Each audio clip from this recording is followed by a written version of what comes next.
Here, it's the Roc D'Azur 2025. As you can see, the temperature fairly helpful for the riders ahead of what will be a grueling but gripping race. In just over 30 years since it was established, this race, the Roc D'Azur 2025, has become the race on the global calendar, with today's event the blue ribbon finale to a 5-day celebration of mountain biking. As you can see, the first wave of starters already on the start line in the early morning sun, among them some of the top mountain bikers in the world. It's really hard to believe that today we're going to have staggered starts over some 3 hours to allow enough space on the course, on the tight trails through the hinterlands on the Mediterranean coast here. But at the start, in 1984, just 7 participants in the first race. Now over 20,000, representing over 50 countries. As I said, it's a 5-day celebration now. All sorts of races, children's races, amateur races, every age and ability. But these are some of the top men and women who'll be heading off across this course today. It really is a tough one too. 54.9 kilometers, relatively short, as it were, for a cross-country marathon course. They had that race on Friday, but this one particularly difficult. Some brutal climbs as well, as you can see, up towards and over Les Clépiers. And the Car Brûlé, one of the new ones, along with the Bugnon climb too.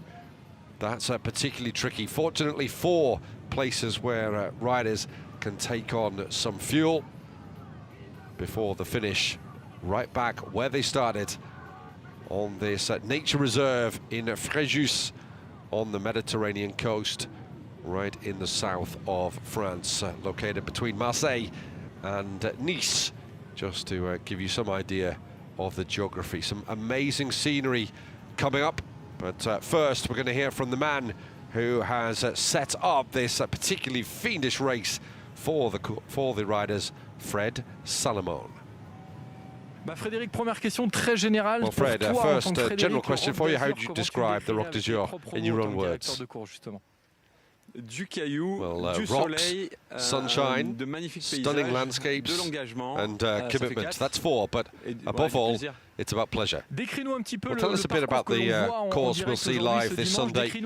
What will the riders be facing? Well, it's a race of attrition. The Roc D'Azur takes place on rough terrain. It's known for that. Quite early on, around the 5th kilometre, there's a climb that really burns the legs. That's usually where the first group starts to break away. Then comes the first descent towards Le Fournel. It's very rough and technical. This year there's a new loop right after it, and there's a fairly fast section before heading toward the Car Brûlé, with new climbs including the Col du Bugnon. And the riders will meet the cheering crowds there once again.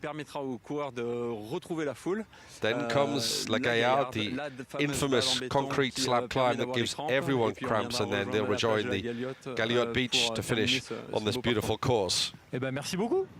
Oh yes, they may well collapse on that beach and enjoy some of the sun this afternoon, I can imagine, because they are certainly going to have to give their all over the 54.9 kilometers here to try and succeed.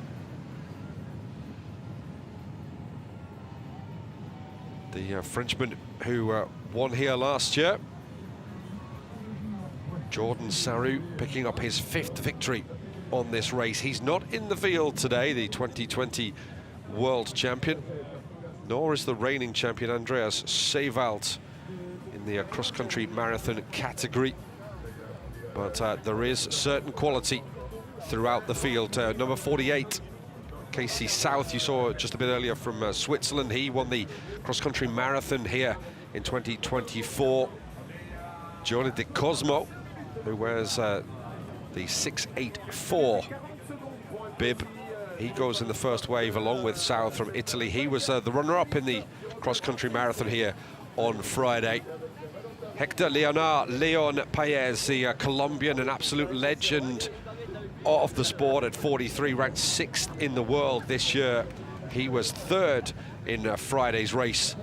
The winner, though, was Wout Alleman of Belgium, ranked 2nd in the world, winning on Friday over 104 grueling kilometers, almost 3,000 meters of climbing as well, over 4.5 hours in and out of the saddle, it has to be said.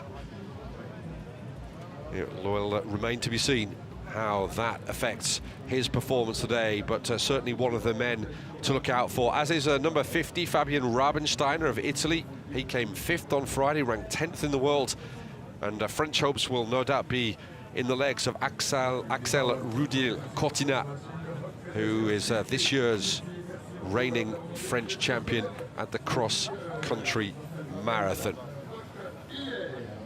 This course somewhere between the cross-country Olympic course, which is a little bit shorter, and the cross-country marathon, which is a little bit longer. It's a unique race. Should take the lead men and expect them to finish in around 2 hours and 25, 26 minutes.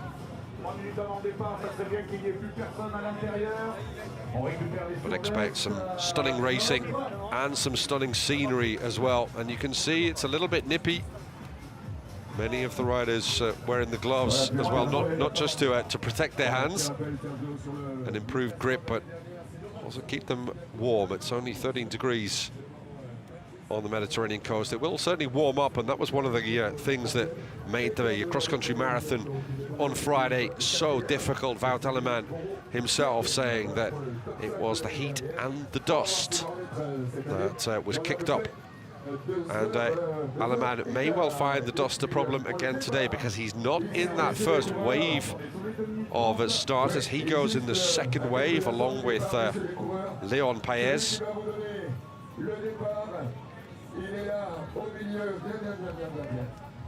In this first wave, South and Giole Di Cosmo of Italy, the Friday's runner-up, among the biggest hitters.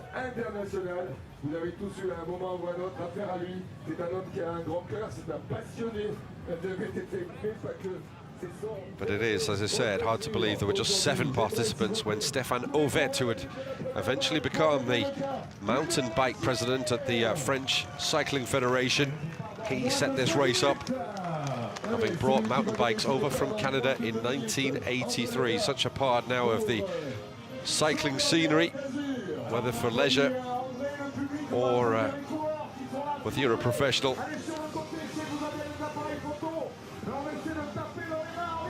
But in living memory, the invention and the introduction of these bikes that have changed the face of cycling, giving everybody an opportunity to explore as well as exercise. So we're heading out from the nature reserve, as they have done since 1997, the Basse Nature François Léotard in Fréjus. And the countdown very much on to the start of the Roc D'Azur 2025.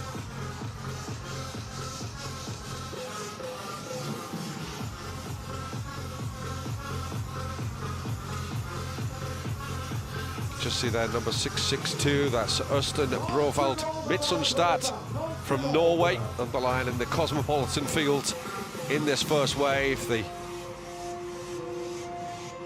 cross-country marathon Norwegian Championship bronze medalist over the last couple of years.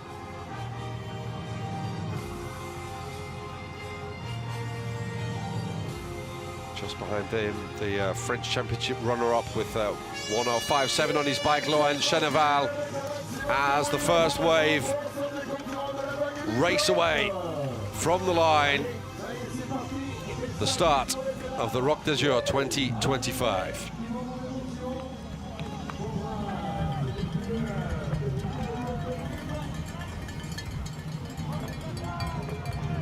Let's look out for that early climb, as Fred Salomon, the race director, said. 5 kilometers in, it starts to already bite into the legs. And what you can see here, it's quite unique, is that the land rises very quickly from the Mediterranean in this part of the world and poses all sorts of challenges to this field. So they're heading out of Fréjus, and we'll take in Roc D'Azur Cic and Saint-Raphaël. Cities or towns you may well have heard of, picturesque towns as well in the south of France, as are so many. Crossing the Moor and the Esterel massifs from the coastline into the hinterland of the Var region. And as I said, this is a real celebration of mountain biking. More than 300 exhibitors from in and around the sport, and more than 100,000 visitors over the 5 days. As you can see, the course narrows down. That's why there's the staggered starts. This is not like the Tour de France, where they have at least a 2-lane road to go on. And you can see that the field already strung out. These waves have all sorts of abilities. I mean, they're very, very good riders in the early waves by normal standards, but some of them are extraordinary. Also going in this first wave, Paul-François Jutel, you may see him with 2:52 on his bike. He finished 35th in Friday's marathon.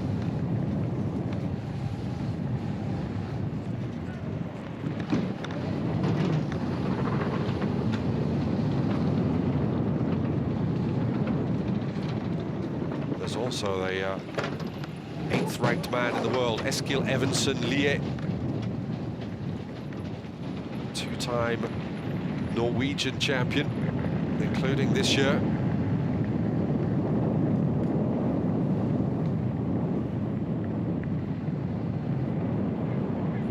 Incredible scenes. Almost makes you want to get out there yourself.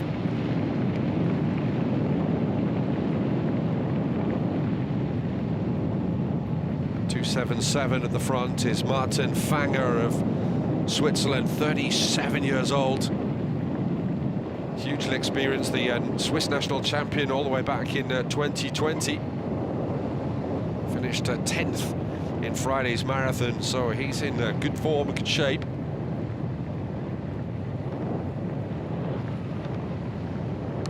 Sixth in the recent World Championships as well on home soil in Valais.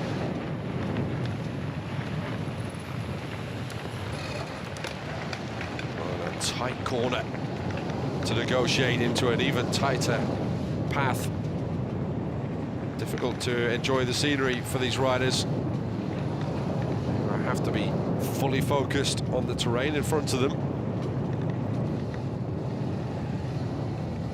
And you can see the speeds that they're already getting up to on the flat. Just imagine the difficult downhill technical sections, which are a real test not only of the riders' talent and technique, but also of their courage.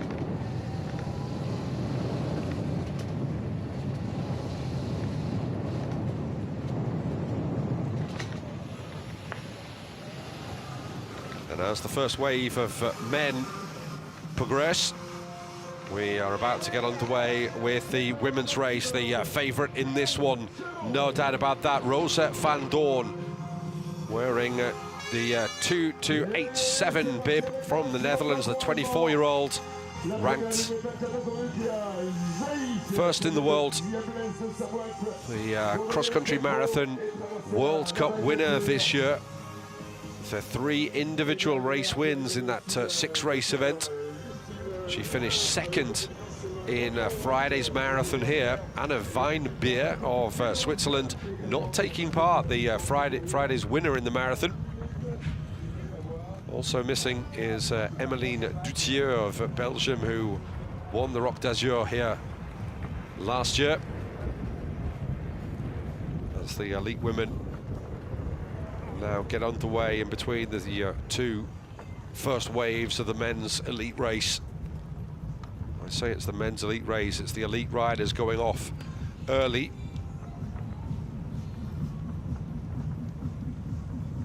But just your normal riders, normal mountain bike riders who head out and cover so many kilometers on the roads, particularly in France, where cycling is such a huge sport, of course, with the pedigree and the tradition of the Tour de France fueling that passion.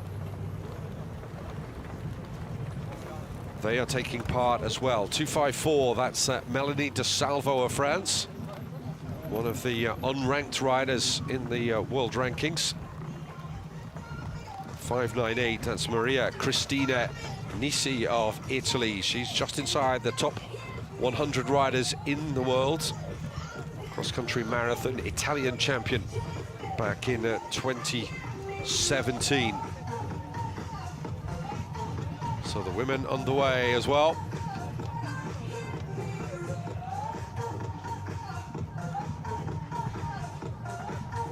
As we see on the left side, the first wave of the male riders, and again negotiating some of these metal bridges that are over the waterways in this nature reserve.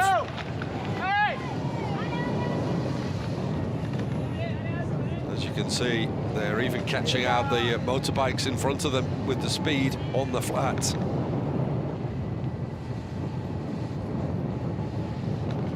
Fanger still setting the pace as the sun starts to rise behind them over the Mediterranean. Not slowing down for the speed bombs.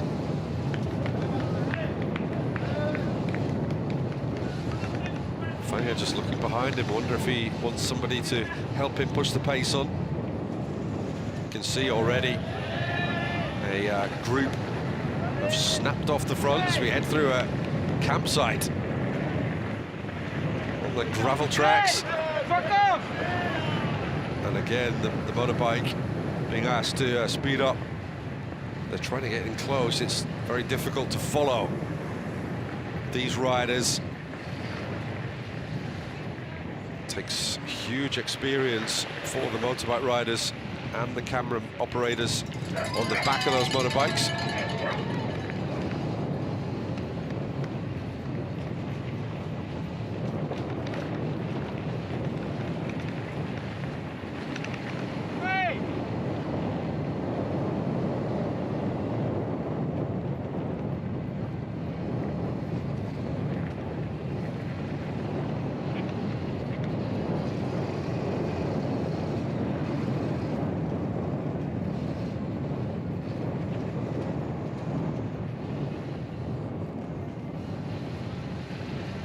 As you can see, a huge amount of organisation goes into this race.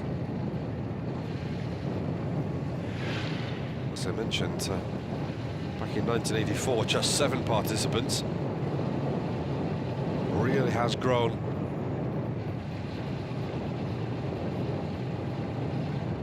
Just as mountain biking has taken off in France, which, as I said, has traditionally been a road cycling country for decades, following the introduction of the Tour de France.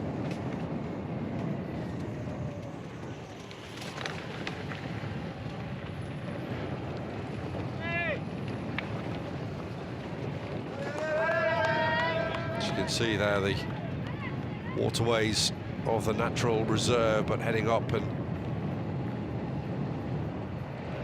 higher terrain, which is going to really sort the creme de la creme out of this field as the lead riders deep in conversation. Go, go, go, go, go, go, go!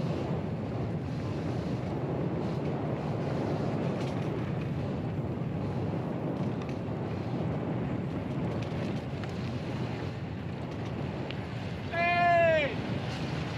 Hey, go! Looks to me that that's number 640, Hans Becking of the Netherlands.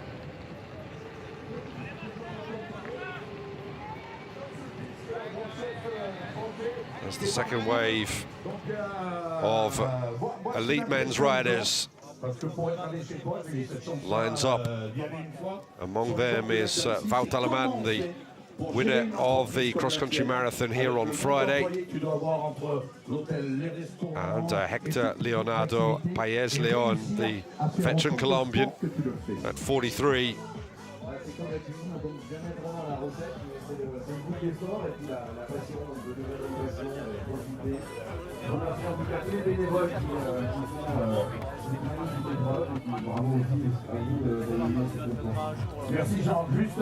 Huge amount of anticipation, tension, just eager to get started. Ah, quand même, tu prends le temps de dormir, parce qu'il faut savoir que ce monsieur, l'hiver, c'est du ski de randonnée pratiquement tous les jours. C'est vrai, c'est ta passion. Ouais, le sport, c'est une vraie passion. Et le sport et cuisine, ça va bien ensemble.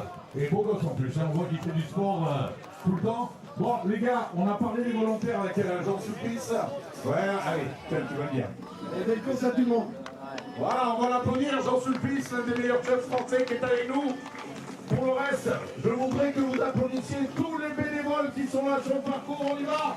Tout le monde, sans eux, on peut rien faire. Applause for all the volunteers who make these sorts of events possible. Merci. La première vague, c'est toujours plus dur parce qu'on est concentré. They put in their time as well. Bon, vous nous avez rien par terre, on a de quoi vider ses poches au niveau des ravitaux. Bonne course, Jean. Oh là là, on est à moins de 3 minutes du départ. Voilà, on va plier la rivalise. Et bien après, ça sera à vous de jouer. Vous connaissez la In fact, as you can see, it's not the second wave of elite riders. 2 minutes avant votre départ. Après, on vous donnera 1 minute 30 secondes. Et un maximum de 15 secondes pour les départs. Bien évidemment, si They're about to head off as well. me donne l'autorisation du départ. So there's amateurs, but these gentlemen are particularly good, train hard, and also have day jobs to go to. Il n'y a pas de bruit dans l'oreillette. Pour l'instant, tout se passe bien. Meanwhile, the first wave of elite riders, they headed off at some 13 minutes ago.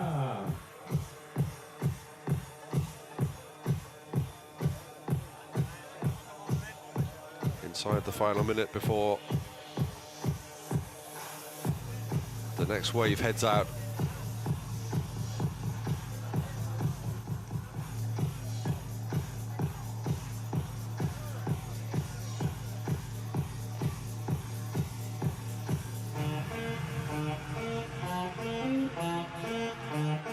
DJ going through all the classics to try and up the adrenaline levels before they get going. Not sure they need that much motivation. They've been working for many months to get to that start line. This is where all the hard work pays off.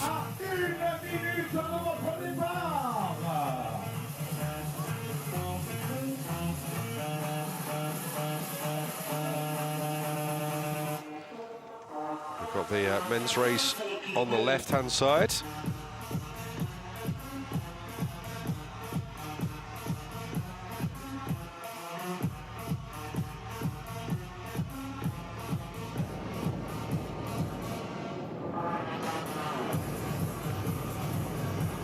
Secondes avant votre départ, 30 secondes.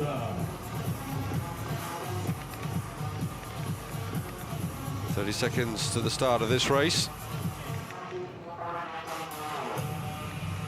One of those who caught the mountain bike bug, they're called VTT in French, the vélo tout-terrain, the all-terrain bike in the 1990s, and they head out now. Rushing away from the start. And they know that the next 3.5 to 4 hours for them is going to be hellish at times, enjoyable at others. You can see already the dust kicked up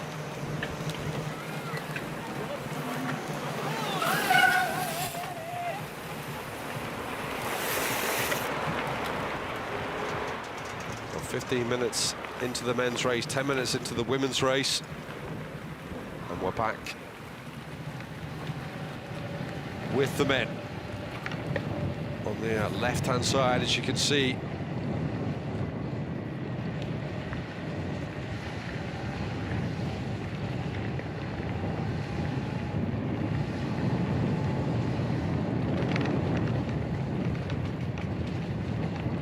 got one man out in front. Looks like it's Jacob Doragoni with the number 49 on the front of his bike.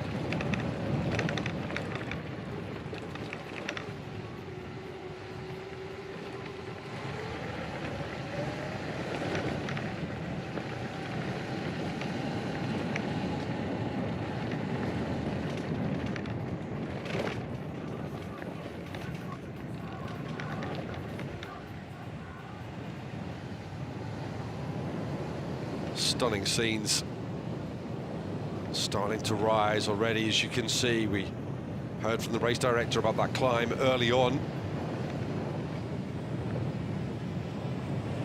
I was going to say it was in the 1990s that mountain biking really took off worldwide as well, and introduced for the very first time in the Olympics in Atlanta in 1996, and in fact it was the Roc D'Azur champion of 1995, the Dutchman Bart Brentjens, who picked up the very first Olympic mountain biking gold in those games in the United States. So you can see the sort of pedigree that the riders have on this course.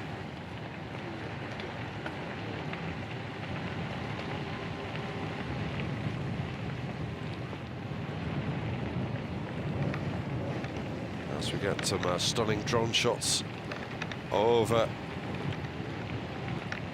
the riders as they head down there. Beautiful shot of the Mediterranean behind them. I'm sure they'll enjoy that a little bit later. For now, though, there's quite a serious climb, as you can see, all out of their saddles. And this is where those thighs will burn.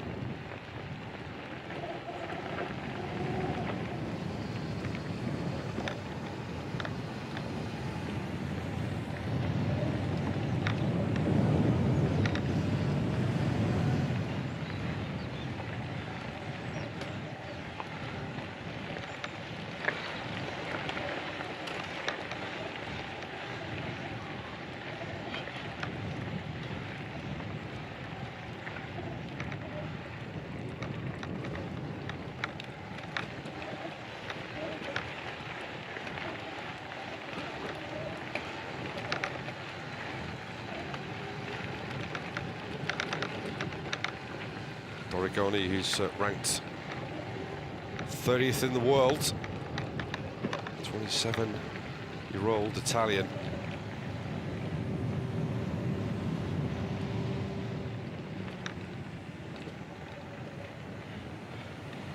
The cross-country Olympic course national champion some 10 years ago.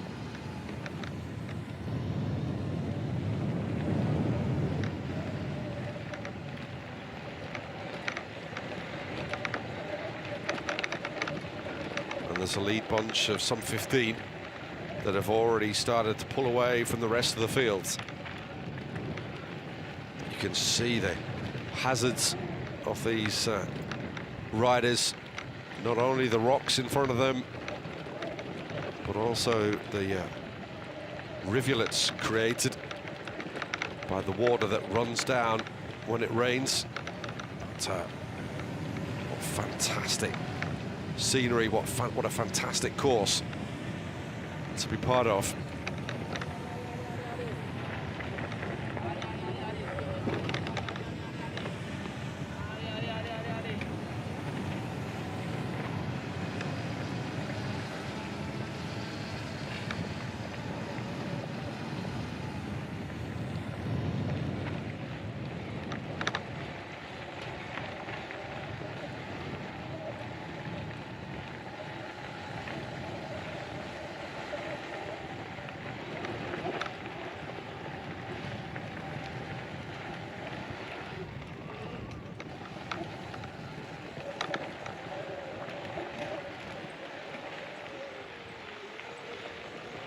That field starting to string out as well. The leaders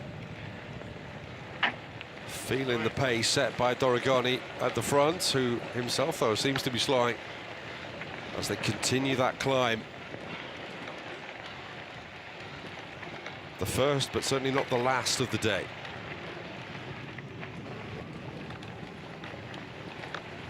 Reach its peak some 9 kilometers or so into the race and then head back down again before another couple of little bumps to get over. I say a little bump. Certainly going to be a test for these riders. They turn right. That's a really steep but short section.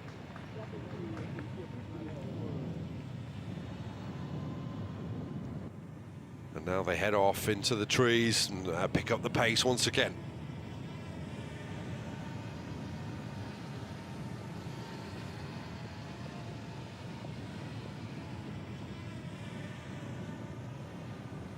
You can hear the drones fizzing overhead.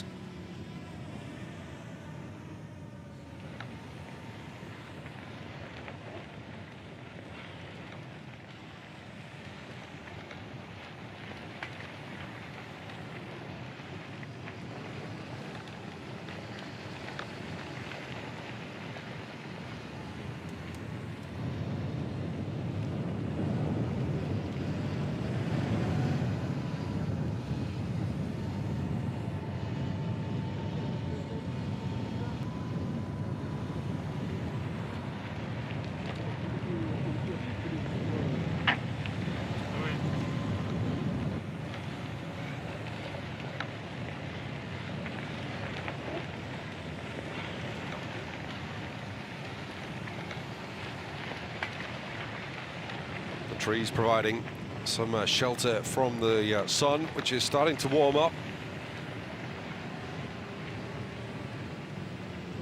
Heading back down, not quite to sea level, before rising up again. And a fairly bumpy section for about 10 kilometers or so before they dip down into Fournel and the first feeding station before the real big climb up to some 300 meters of altitude, and then dipping back down to Les Clapiers, where there's actually a first mechanic station as well. 3 of those on the course.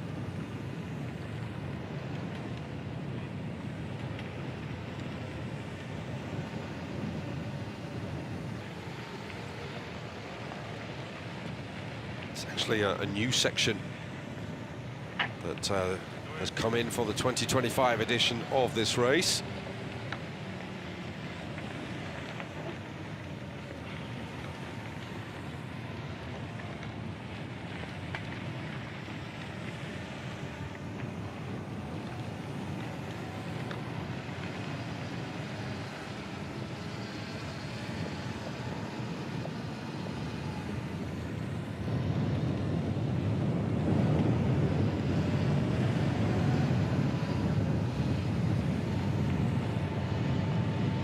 Interesting to see that the UCI, Cycling's world governing body, approving as of 2027 that pro cycling teams can obtain points from riders in other disciplines, such as the World Track Cycling Championships and the Olympic mountain bike cross-country races.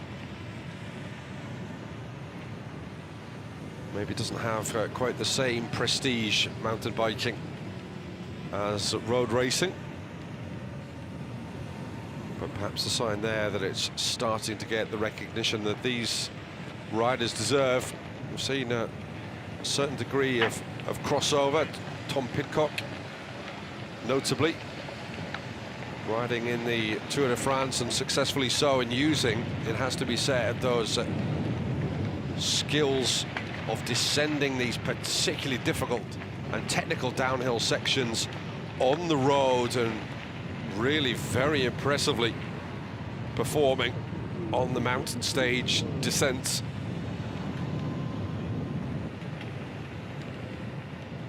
As I said, it's about talent, about technique, and about bravery as well, because heading down those descents at more than 100 kilometers an hour, that's over 60 miles an hour in imperial measurements, on a bicycle, that is almost death-defying. And of course, reminded now and again of the almost fatal nature at times of a crash on those sorts of downhill sections. You see the riders here navigating expertly their way through this path as it snakes down again alongside the road there. Smattering of spectators along the course. They will have a real idea, much better idea than we'll get from the TV pictures of the speed that these riders come down there.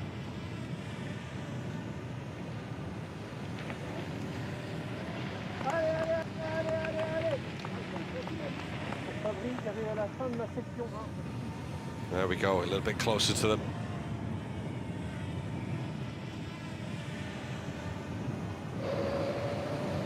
It's a group of 4 at the front. As we ride with them again. You can hear the acceleration of the motorbike, who just has to be as technical as they are. Doesn't have to pedal though, obviously.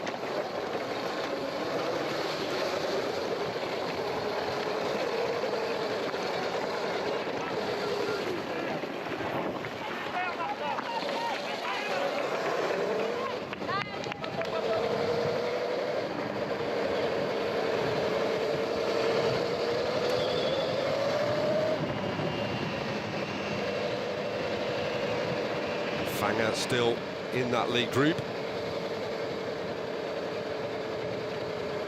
All of his experience at 37 coming to bear as they head off the tarmac again and into more classic mountain bike trails.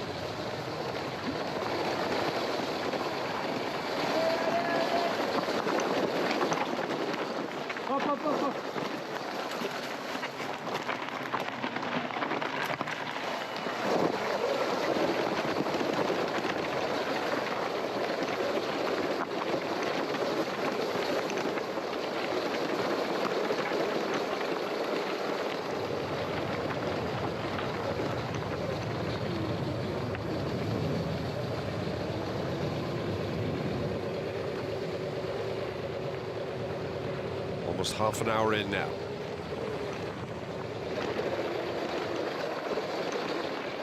As we're on the wheel of the lead group.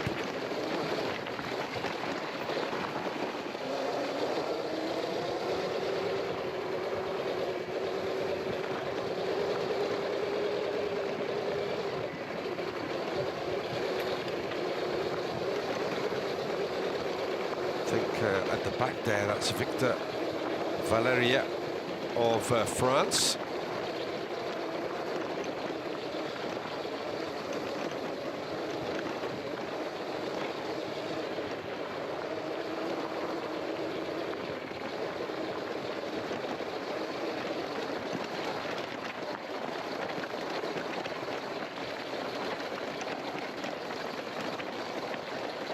Spoke about the increasing prestige of mountain biking. You had, well, one of the great all-round cyclists, particularly on the roads, Mathieu van der Poel, in the Mountain Bike World Cup at the end of August, who was preparing for the Mountain Bike World Championships in September.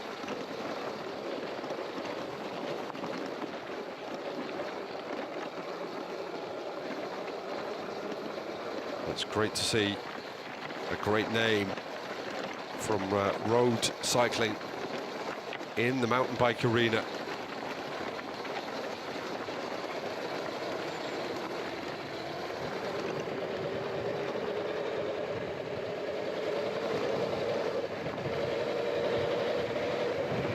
Wasn't able to stop Alan Hathley of South Africa, though, dominating the men's race. Van der Poel had really started that race strongly as well, coming from 33rd place, where he started, up to second. But Hathley defending the title.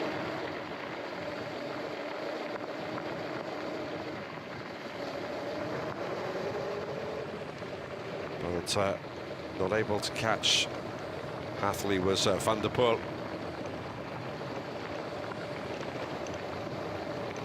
Disappointing finish to the legendary career of Nino Schurter as well. Finishing down in 42nd place in his final World Championships before retiring.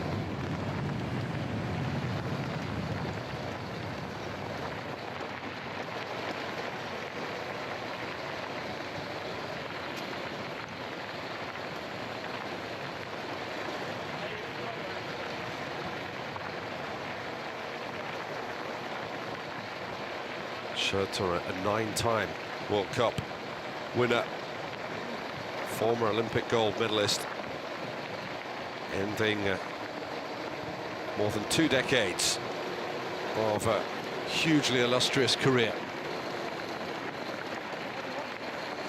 Not quite in the way he would have liked, but certainly recognised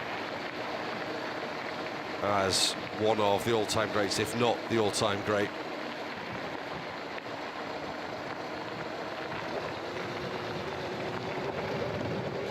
This is the lead group of 10 riders or so.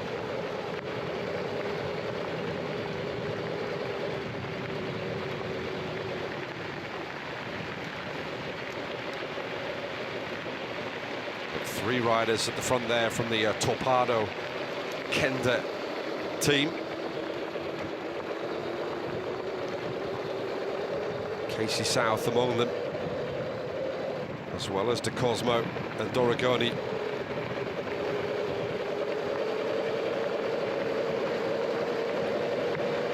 Rabensteiner as well was in the lead group. Can't quite see. I think that could be the 4 riders from that team.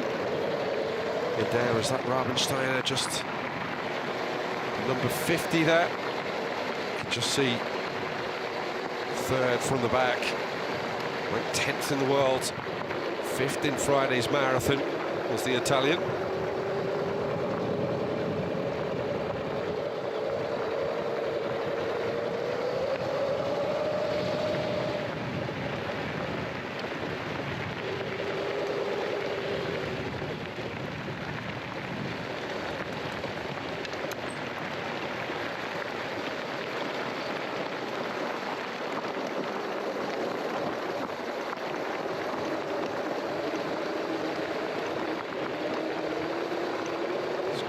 Beautiful aerial shot.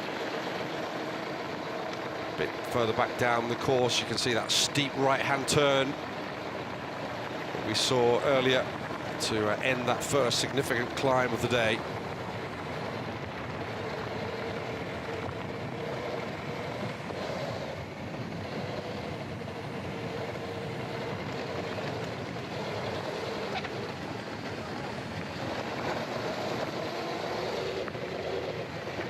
This league group quite happy to work together for the moment.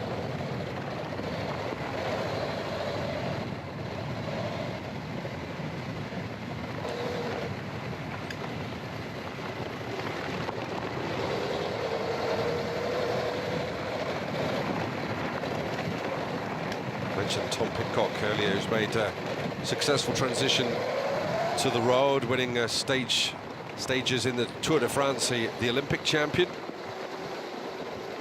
mountain bike Olympic champion in 2024, and indeed it is. Rabensteiner at the back of that lead group.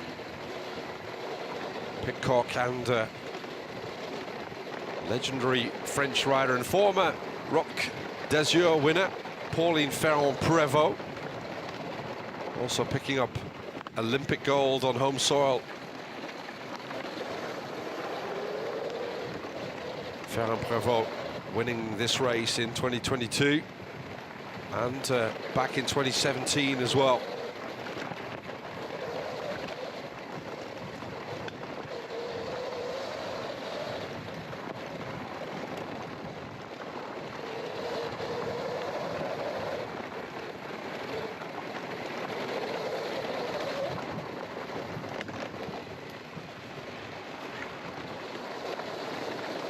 You can see the back wheel of Raubenstein is sliding all over the place with the loose rocks.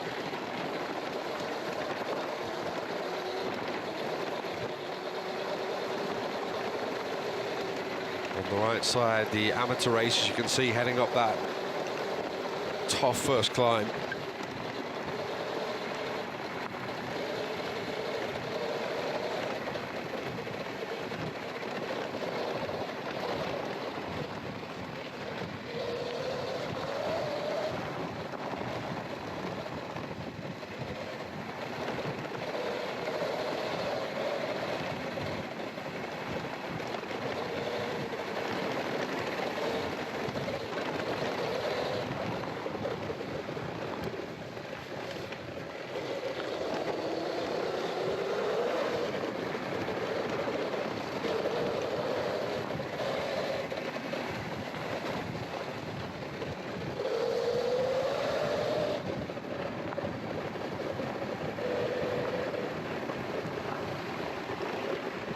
Pace unrelenting,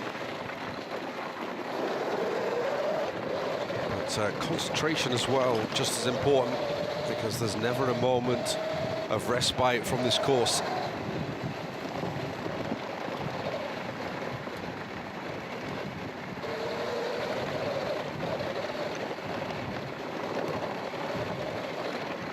Just a moment of carelessness can see you off your bike. See the real slow down there around the corner.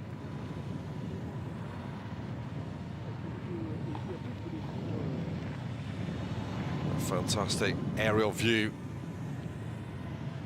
as the course snakes through this incredible countryside, heading up and away from the Mediterranean Sea.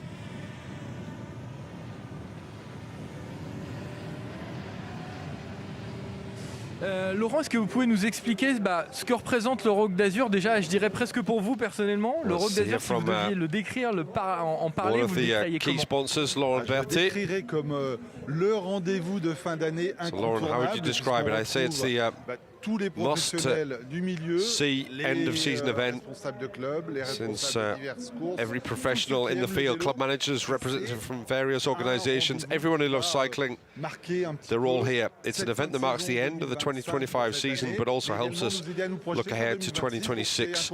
So it's essential. Alors, quelle est l'importance pour le CIC du coup d'être désormais présent sur le Roc, d'être partenaire, d'être naming du Roc d'Azur? Qu'est-ce que ça représente pour vous? Alors le CIC CIC is the bank of cycling. We're involved in many events throughout the year, whether it's races or through partnerships with the French cycling federations, clubs or license holders. We've developed a full range of offers to meet everyone's needs to promote cycling, sporting activity and also mobility, notably with zero-interest loans and various initiatives throughout the year. So the Roc D'Azur allows CIC to bring all of this together to showcase all the positive actions we take in support of cycling. And it allows us to meet people and those who are really involved in cycling every day, and it's fantastic. J'ai envie de vous dire ici, c'est presque les vélos. I feel like here it's about bikes more than just the bike. All the cycling trends are here. Is that what the Roc D'Azur CIC is about? Exactly. quickly. And just walking around the exposition area, you can see everything from mountain bikes to gravel bikes to road bikes, all aspects of cycling. There's also the practical side, whether it's the technology integrated into bikes or how to transport them by car. In short, you can find everything you need here, whether for everyday riding, sport or getting fit. It's perfect. Allez, pour finir un petit mot plus léger, pour élargir, est-ce que vous avez pris le temps d'aller rouler un petit peu, de découvrir un peu les chemins? On parle beaucoup de la base nature, mais la mer d'un côté, la montagne de l'autre, the sea on one side, mountains on the other, it's magical. Well, I'm lucky to know the region and some of the cycling routes. We're going to go for a short ride later, maybe take a tour, not necessarily by bike, perhaps also with motorbikes, but in any case, it will give us a chance to discover all the routes. What's amazing is that there's something for everyone, not just for the pros or hardcore mountain bike riders. You see everyone along the roads, families, people who just want to experience the Roc D'Azur CIC once in their lives. So it's great, and we'll be exploring this afternoon, and especially on Sunday with the big race ahead. Merci beaucoup.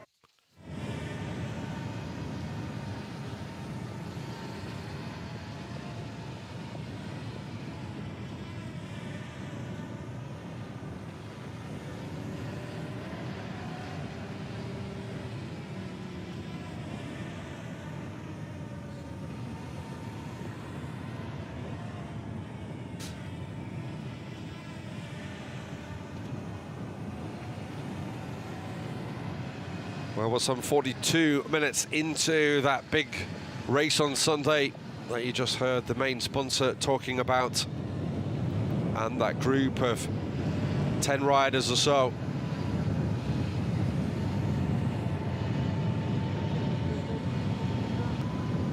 Starting to break up a little bit, as you can see. Pace is slow at a touch. It's tough terrain, tough going out there for this lead group.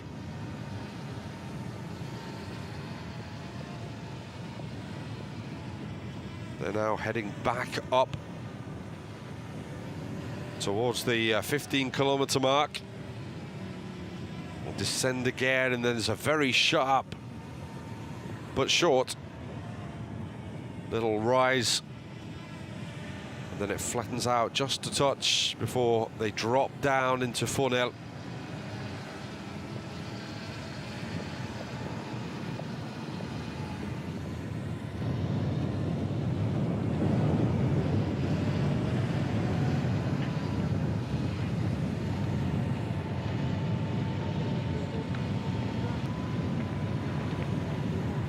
It wasn't actually until 1988 that mountain biking was recognized by the French Federation, the French Cycling Federation.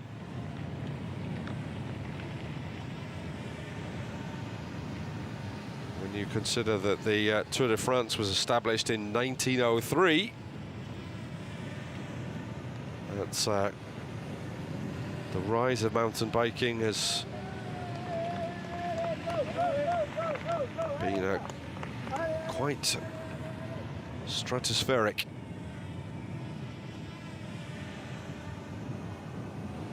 By 1998, this race had more than 10,000 participants, some 14 years after it started, and come 2015, that had more than doubled to over 20,000.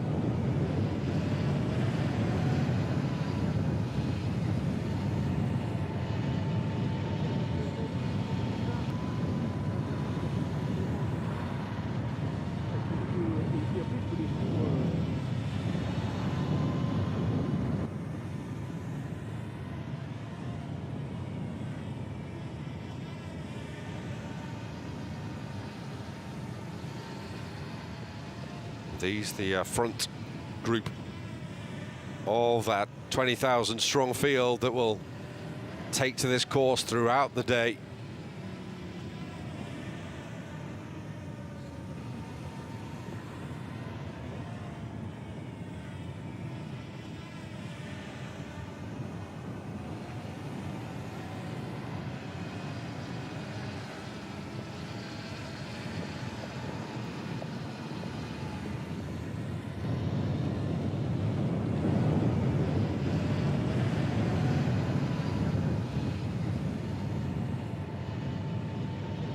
amateur race going on as well.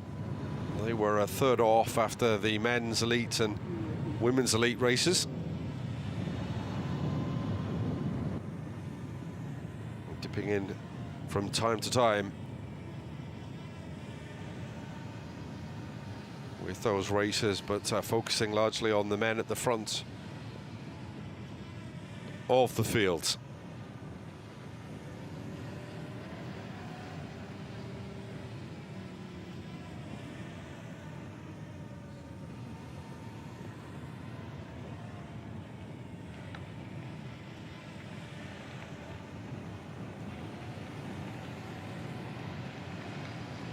As I mentioned, this race somewhere between a cross-country marathon race, which is usually 60 to 160 kilometers long, as Friday's was, but longer than the cross-country Olympic course that's raced in the Olympic Games, which usually involves multiple laps of a 4 to 6 kilometer course. But it embodies a little bit of them both, the endurance, but also the technical sections of the Olympic race and the speed. As that lead group, as you can see on the left-hand side, just being whittled down a touch as well.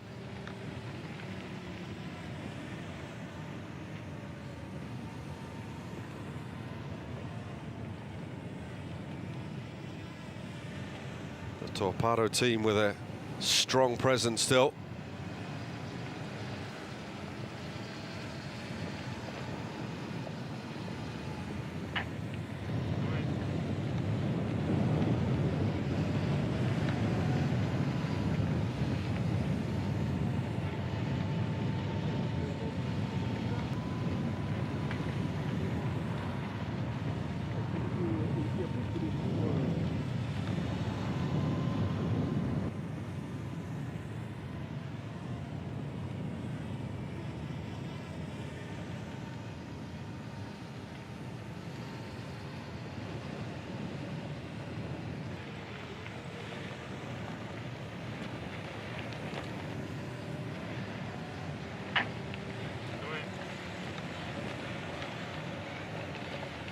Approaching 50 minutes of racing.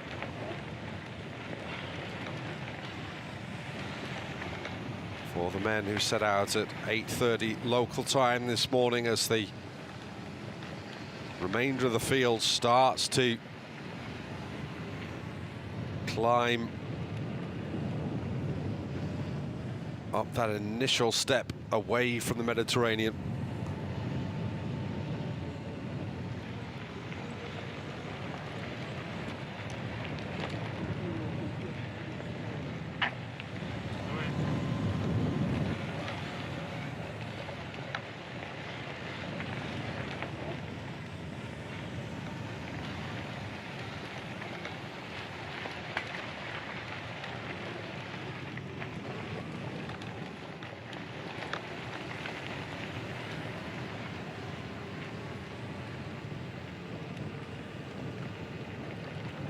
Is a lovely part of the world. Very different from the glamour of Cannes, which is just along the coast and its film festival. And the earthy qualities of Marseille, which is a fantastic city to visit. Very different feel to the capital, Paris, some 10 hours drive to the north.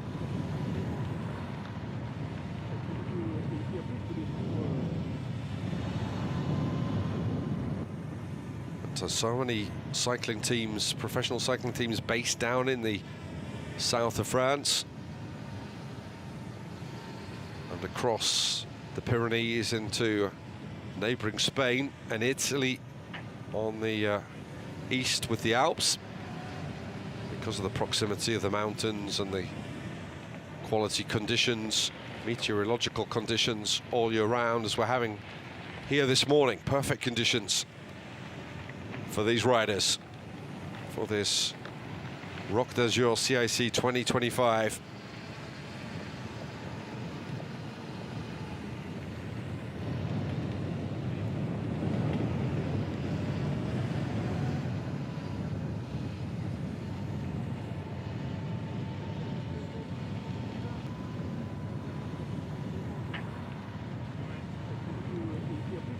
who is going to write their name in the history of this great race.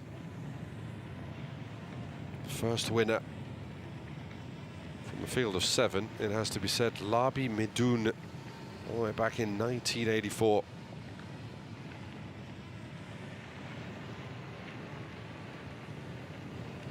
First non-French winner came a year later with Alain Dallenbach.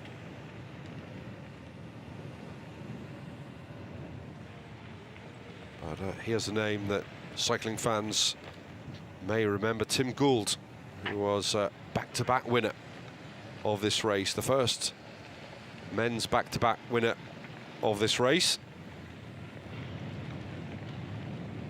That was all the way back in 1991 and 1992. In fact, he was matched by Eva Orvoshova of Slovakia, who also won back-to-back Roc D'Azurs.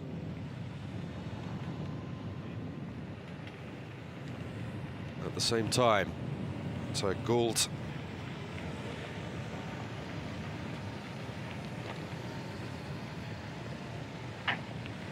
winning the Mountain Bike World Championships in 1990. A big name of the early stages of this sport.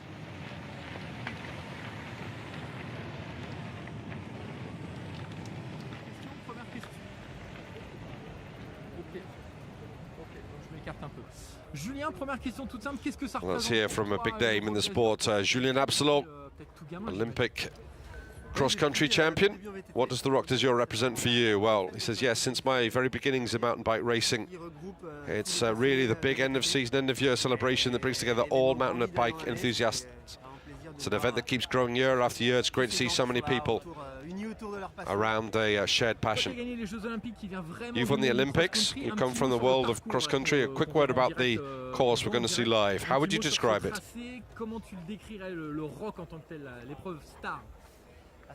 Well, this Roc, this iconic race hasn't changed much over the years, which is part of its charm. It's rather an old-school race. It's a big loop through the Moor Mountains. It's a very physical race, some long climbs, quite different from the Olympic cross-country courses we see in the World Cup. The format is shorter than a marathon, only 54 kilometers, and that's what makes it unique. It's a bit different from what the riders are used to, and both Olympic cross-country racers and marathon specialists can do well here.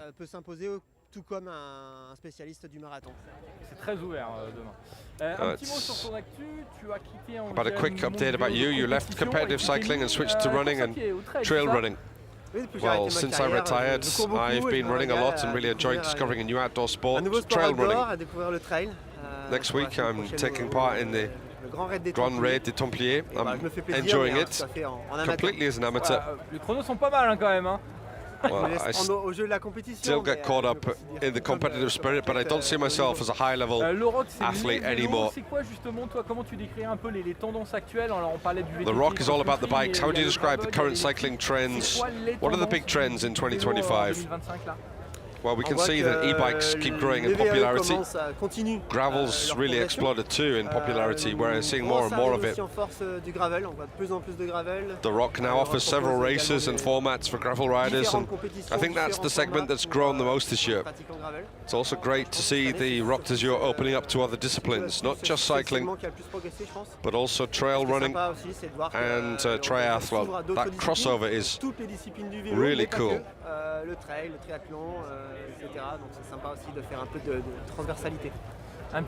You had a great gravel adventure a year or two ago, right? Tell us about that. Well, yes, I did the road to Olympus. I rode from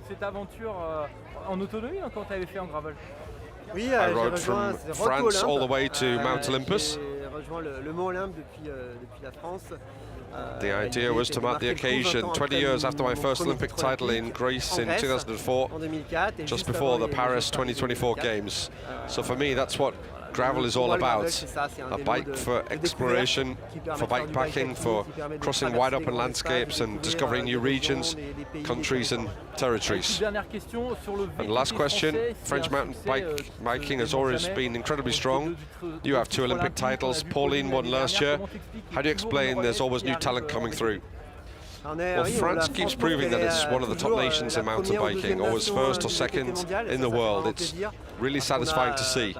We have a strong national racing series, the French Cup, that helps develop young riders, a federation and national team that support them up to the elite level, and clubs that train new talent. The terrain here is also perfect for mountain biking.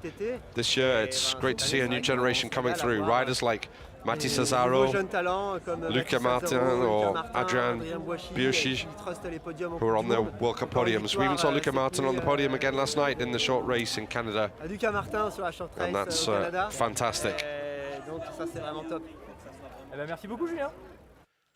Well, great to hear from a real legend of mountain biking, double Olympic champion, 5-time world champion, 5-time European champion. 33 individual race wins for Julien Absalon, who at 45 looks as trim as ever.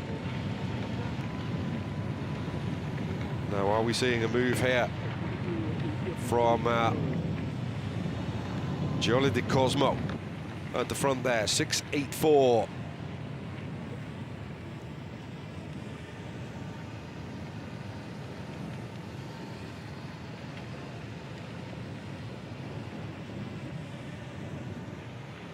Certainly trying to put the hammer down. Here's the Italian.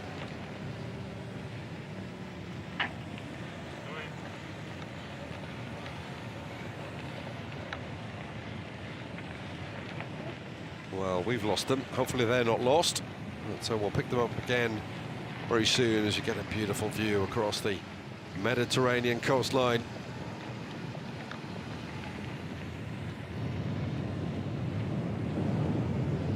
City of Fréjus, actually notable for a different sporting icon. Adil Rami, the French footballer, actually used to cut the grass basically for the local council before he made it a FIFA World Cup winner. But we're going to stick with cycling. Question très générale, très globale, mais qu'est-ce que ça représente pour vous, Canyon France, ce Roc d'Azur, ou le Roc d'Azur de façon générale? Of the race, le Roc d'Azur déjà c'est la mecque du VTT depuis 40 ans, mais depuis une dizaine d'années c'est devenu vraiment l'événement phare du marché du cycle en France. What this race represents for him. It's a big mountain biking event for 40 years now, but over the past decade it's become a flagship event of the cycling industry in France. Comment tu juges l'évolution justement du vélo, des vélos, parce que le Roc c'est un mountain bike au début, maintenant c'est la fête de tous les vélos. Comment tu juges toi l'évolution du vélo en tant que marque ces dernières How do années? you see the evolution of cycling in recent years? Well, at Canyon we positioned ourselves as a major partner to support ASO in opening up the event to new disciplines such as gravel and road racing, and that's happening this year. I think that today cycling in all its forms showcased at the Roc d'Azur reflects the community aspect of the sport in France. Riders today are less divided between mountain biking, road or gravel, and they approach cycling with several different types of practicing this discipline. As a brand we had to embrace that, and the Roc d'Azur successfully made that shift. It's great for everyone. What's the trend right now? This year there's a lot of talk about gravel and e-bikes. Which type of bike is performing best for you at the moment? Road and gravel bikes really define Kenyon's DNA today, and they're also where the overall cycling market is currently strongest. Gravel is a great discipline because it covers a wide range of uses, from commuting to the more intense gravel riding you see here at the Roc d'Azur. It's a do-it-all bike, which makes the discipline fascinating, especially to see how it evolves and how it coexists with mountain biking. A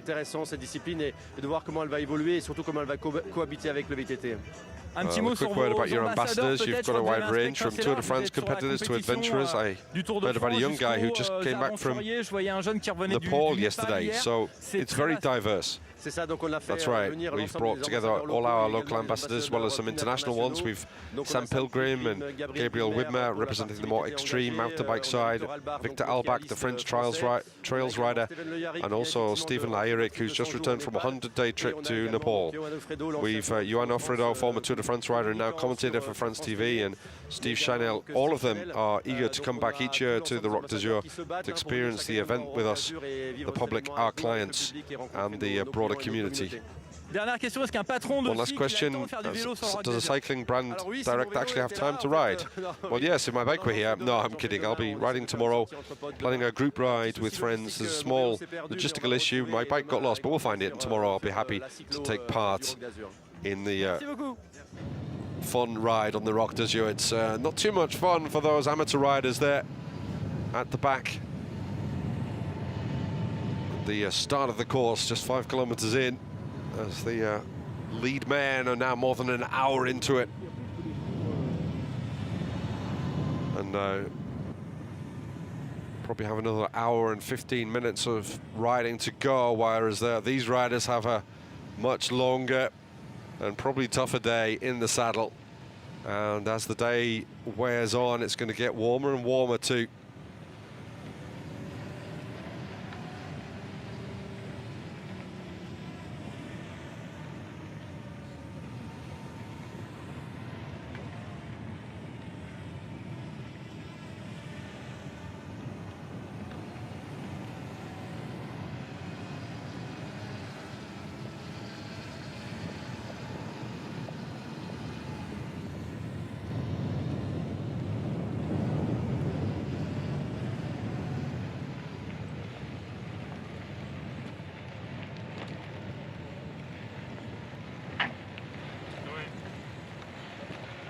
This is the great thing about the Roc D'Azur.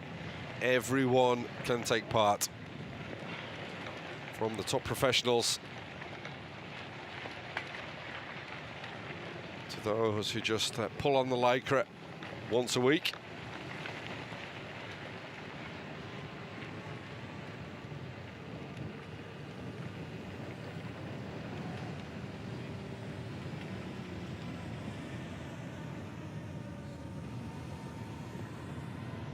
See so many roads, so many trails full of cyclists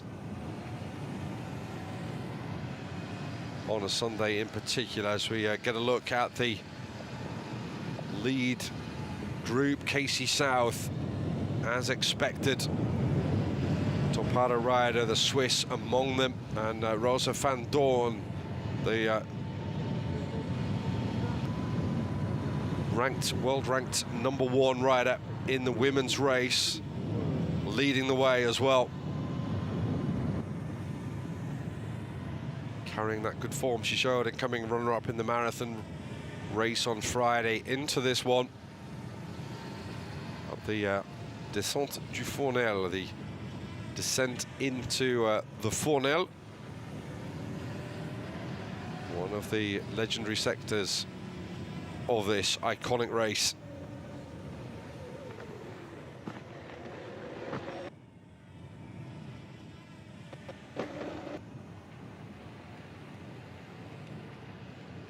Well, as you'll appreciate, technical difficulties in covering a mountain bike race. Difficult to get the coverage required to transmit the pictures back from some of the remote parts of the course, but it did look to me like yeah, it's amazing to be back at the Roc D'Azur. I haven't been for a few years now, and it's awesome to be with the blue skies, sun shining.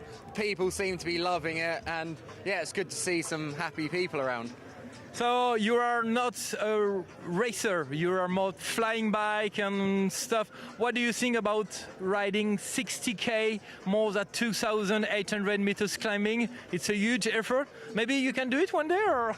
Yeah, so because I'm a freeride mountain biker, the thought of pedaling as far as these guys are in the race is, I can't imagine doing that. So yeah, those guys are insane, more insane than doing a backflip, that's for sure. How can you describe the evolution of mountain bike? So this event is like 40 years old now. I think there were 8 guys in the 80s on the front of the first line. Now there are 20,000 people doing 4 days. How did you describe with your experience the evolution of mountain biking? Yeah, so even for me, the evolution of mountain biking since I've started has just gone, it's exploded. It's so massive now. When I first started doing contests back in 2007, it was really small, and then now everyone's doing it. It's super popular. Everyone all around knows about mountain biking. Super good to see, and obviously all these events just get busier and busier every year, which is great. Last word about Canyon. It's 20 years old that Canyon is in France, and it's a famous partnership with the Roc D'Azur.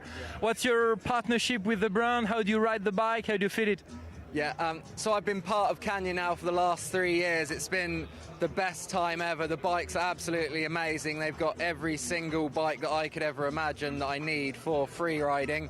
And it's just awesome that they're part of the Roc, because that means I'm here enjoying the sun and enjoying all the fun here. We're also doing some shows, doing some tricks, showing the crowd some good times, so very happy about it. Yeah. Last question for the young guys watching the live tomorrow. How can you tell them to start mountain biking? How do they have to start with little bike? What's the beginning for them? The best thing about mountain biking is you can start on anything. You could buy a bike for 50 euros and you can still ride, or you can buy one for 10,000 euros. Whatever you have, just get out there, enjoy yourselves, and you'll find you're going to have a great time. Thank you very much. Well, a thumbs up quite literally from Sam Pilgrim for the Roc D'Azur, one of the greats of, as he said, free ride mountain biking. That's well, I'm not quite sure whether I prefer this course or doing the backflips. I think I'd go for this course, despite the difficulties that those amateurs are having, as I'm sure I would, as the climb up there. But Pilgrim, the FMB World Tour winner in 2013, the first European athlete to do so, the English rider from Colchester in Essex, just to the east of London. And as he said, he started his career at 9 years old, and that is the joy of this race. You can get out there and take part in a race like this.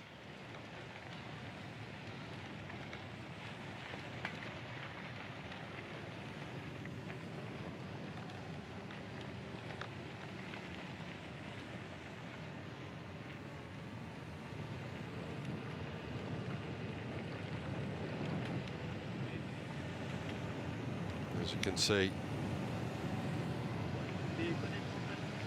still a bit tough for some. No shame in that, though. It is about pleasure, as the race director said, for these riders, not for the ones at the front, who are now 1 hour and 8 minutes into their riding. The men, 1 hour and 3 for the women.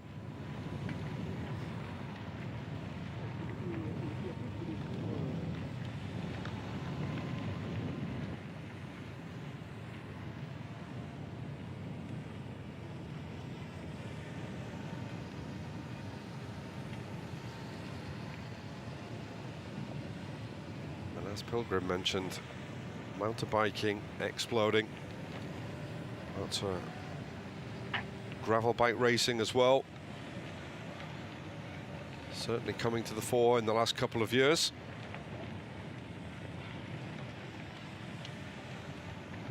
As we're going to hear another of the interviews we did in the exhibition area earlier this week. Well, this is Cedric Gracia. You're a multiple World Cup downhill winner, junior world champion. For young people who spend hours on YouTube and Instagram, if I just say Roc D'Azur, what does that mean to you? Well, the Roc D'Azur evolved a lot over the course of my career. At first, we went mainly to meet sponsors, but it was also time to launch new videos like New World Disorder in Freeride or the Red Bull Rampage. I even did cross-country once or twice. Well, not exactly cross-country, it was in the industry race, but it was still tough. You had to pedal, really pedal. So it's been great memories because it's the Roc D'Azur. It's starting to get cold back home when you arrive here at summer. Seeing everyone you follow all year on social media and magazines, on TV, it's always a great feeling. It's a chance to see everyone, to thank sponsors.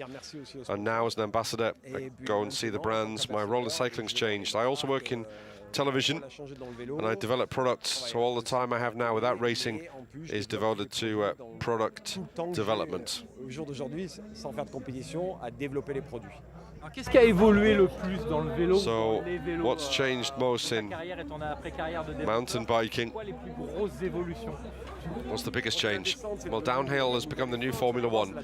It always was in some ways, but now it's on another level with telemetry, staff along the course for line analysis and 20-person teams. But then we just had a tent and a sprinter van. It's obviously a different era. What's become really interesting in cycling now is the huge variety of practices. There's roads, gravel, enduro, downhill. The e-bike sector has become the perfect gateway for people of any age to start cycling and discover amazing things. Yesterday we did an eco ride and took people to places they could never have reached without e-bikes. We had a great time. It's fun and an accessible way to ride for everyone. As long as you stay on the trails, you come home thinking that was really good, and it works for any level.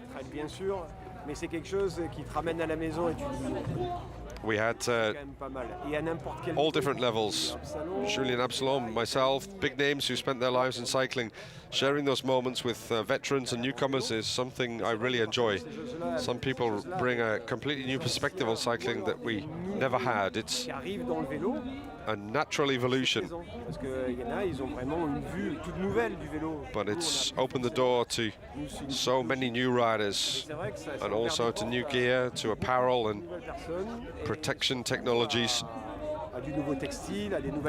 A lot has developed around the sport, and I think that's great.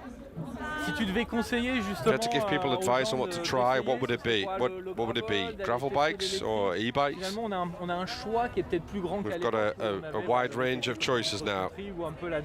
L'enduro est arrivé un peu au milieu. Maintenant, finalement, on peut avoir plein de jouets dans le garage. So there's all sorts of things you can have in your garage. Well, of course, it depends on your budget. If you start collecting bikes, it adds up, and a really good bike is expensive, very expensive, but you have to figure out your kind of riding. If you come from the road, you might want to try gravel and go off the beaten path a bit. I know in Spain, lots of people ride road, gravel, and now e-bikes. Depending on your budget, many people want to try a bit of everything because they just love riding in different ways. And it's about personal preferences. I know I love drifting, jumping and exploring trails I could never reach without pushing my bike, so I like to pedal there, and e-bikes make that possible. They save my legs and they let me ride every day. With a regular bike, I might do a big ride one day and feel wiped out the next. Sure, I could go to the bike park and take the chairlift, but with e-bikes you can do it all. Sometimes I even go to the bike park with my e-bike. We've got a new giant Rain E Plus light, real geometry and a battery that handles crimes and light enough to lift. It depends on what kind of riding you want. The thing is, I live in a country where there's cycling everywhere. Road riding in Andorra, mountain biking, bike parks. I'm spoiled for choice. You just have to figure out your kind of riding and whether you'll also use your bike for commuting. A lot of people now ride to work because traffic is so bad. People like taking their bike to work, and I think that's something to consider too. Having one bike for fun on the weekends and one to get around. I think that's pretty cool.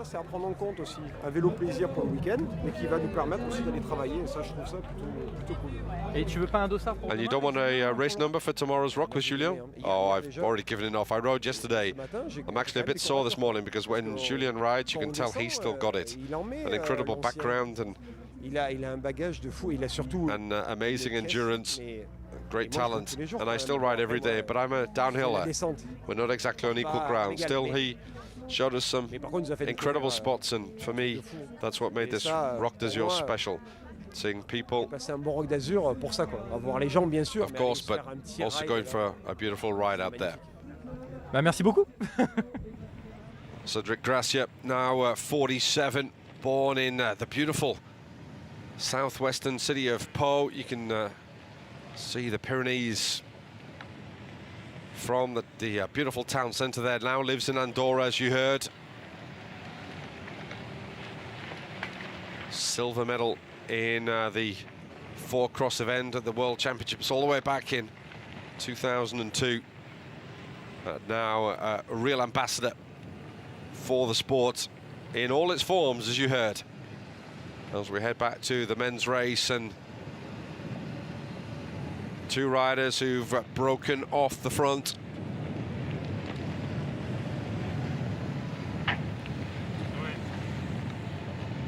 Casey South was in the mix, but there are other riders still in contention.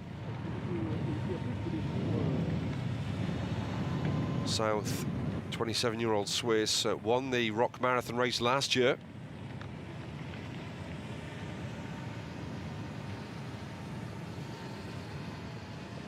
Had a good victory in Andalusia earlier this year too.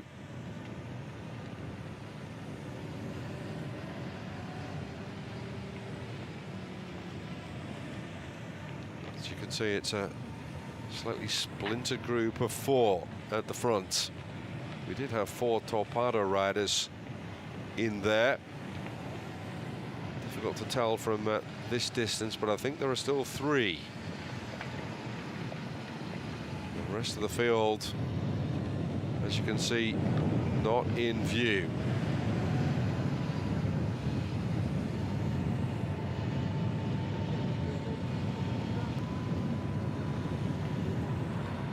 There's the long climb up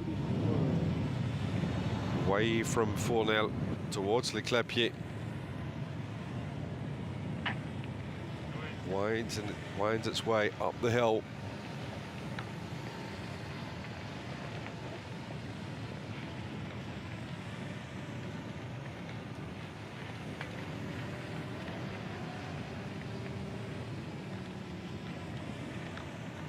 That group of 3 just coming into view. Not quite in touch, but not entirely out of it as yet. But certainly the pace being pressed on at the front as the amateur riders keep coming up that first climb.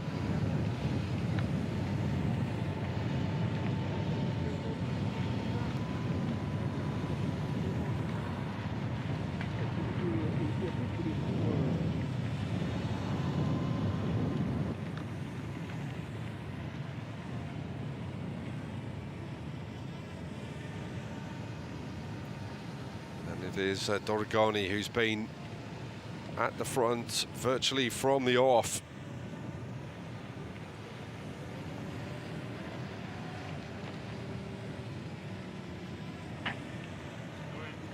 His best result this year, an 8th place finish at the World Cup, the cross-country marathon World Cup event on the wonderful city of Elba.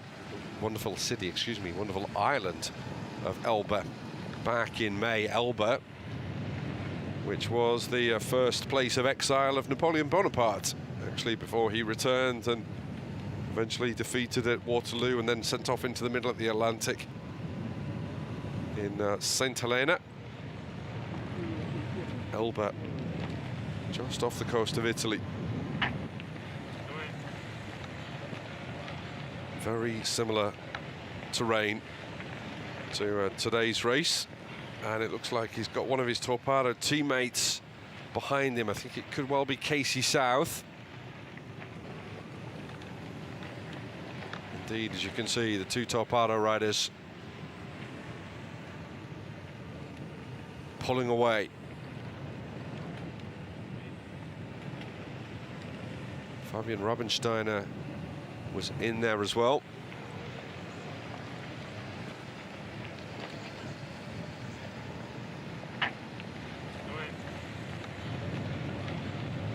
fact, I'm being told it's Cosmo who's in second place. So Italy with the top two riders in this Roc D'Azur Cic 2025. The Cosmo at 28.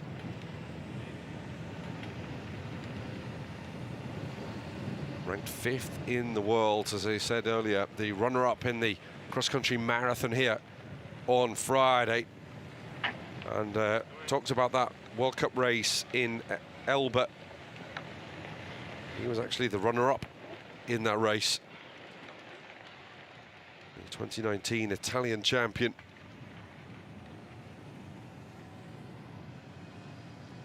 With those two setting an absolutely furious pace at the front.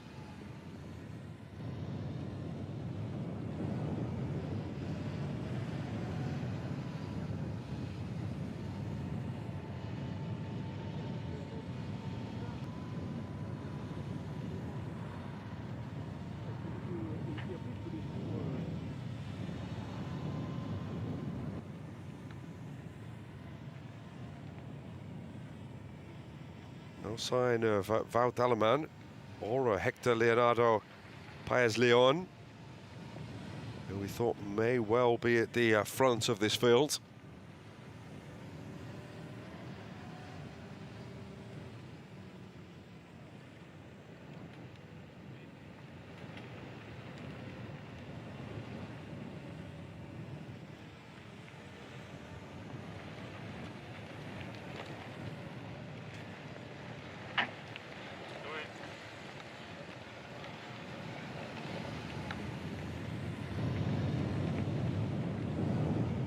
Continue that climb.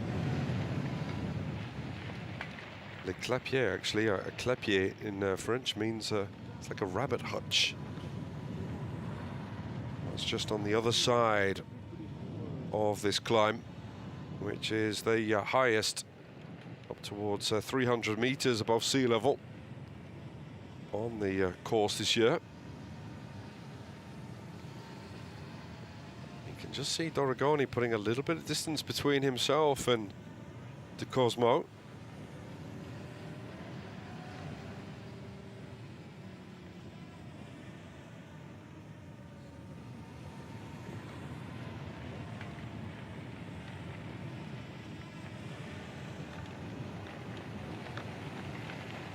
De Cosmo's going to have to dig in to try and stay with his compatriot and his teammate here.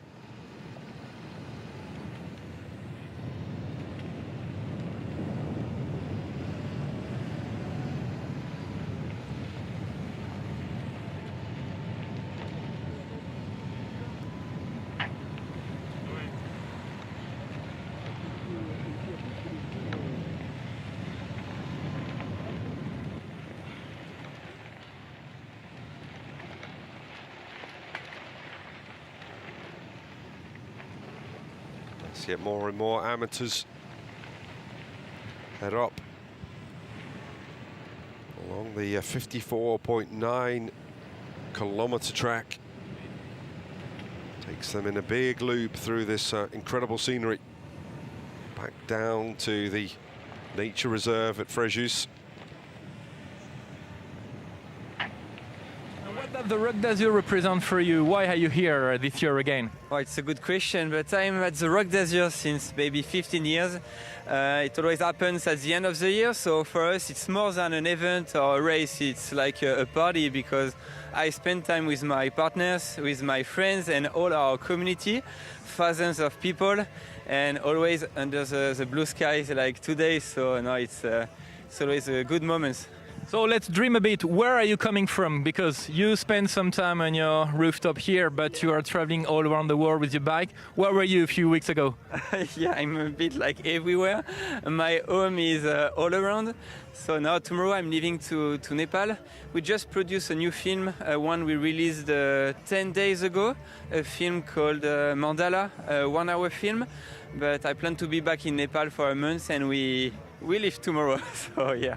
If you want to watch your last movie, where can we watch it? If the guys on the TV want to watch it, where? It's easy. On YouTube, you write Mandala, Kylian Brown, my name, and you're going to watch the 1 hour film. So yeah. So you're traveling all around the world. I think it's a bit what people want to do now with bicycle. We are listening about gravel bike, mountain bike. What is the future of bicycle? Or I mean, in some words, my bike has always been a tool to meet people and to travel. It's really linked to adventure. So yeah, I'm a racer. I like to race and I like to challenge myself, and it's a way to spend time with my friends. But more than a tool to race, it's a tool to meet people, to share what I love, and it's my passion for years, 20 years. And I like to share this vision to all the people, and not only my community, but to everybody. Maybe a last word, what is behind you is like your house during most of the year. You're traveling with your bike. I think it's becoming more and more popular. We start to see this stuff. Few words about this, what we call a bed, a roof bed, what is it? It's a rooftop where I can sleep into it. My bike rack at the rear of the car. And yeah, it's easy, just driving, and when you want to stop and sleep, it's easy, and yeah, it's what I like to do. Thank you very much. Well, fantastic from Kylian Brown. Exploring the park on a bike sounds absolutely wonderful. So you can catch up with him on social media and on YouTube, as he mentioned.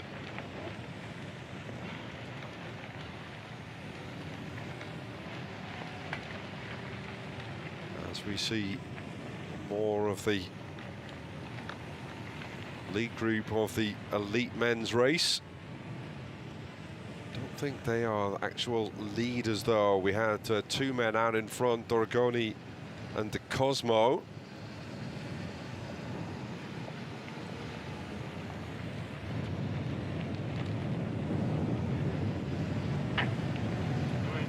Indeed, there they are.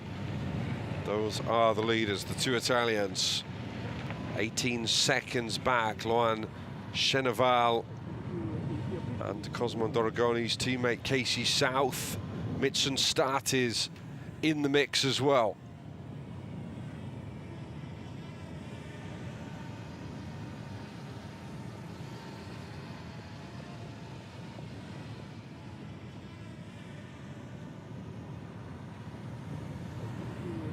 But 18 seconds is starting to get a handy little lead as they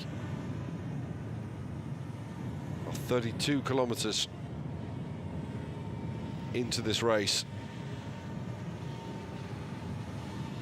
So just under 23 kilometers to go. Well over halfway.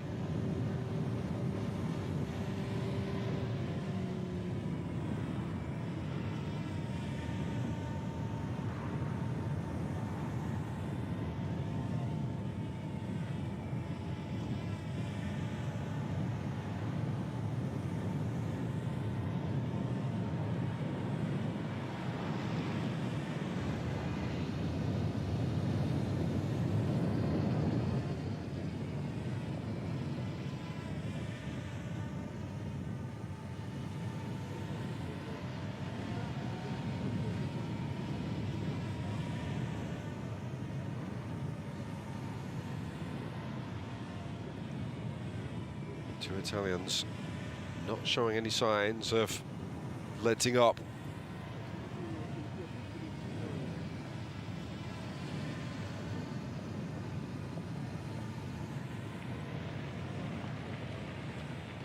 De Cosmo, who joined the Topado stable earlier this year after a couple of seasons with the Scott Racing team.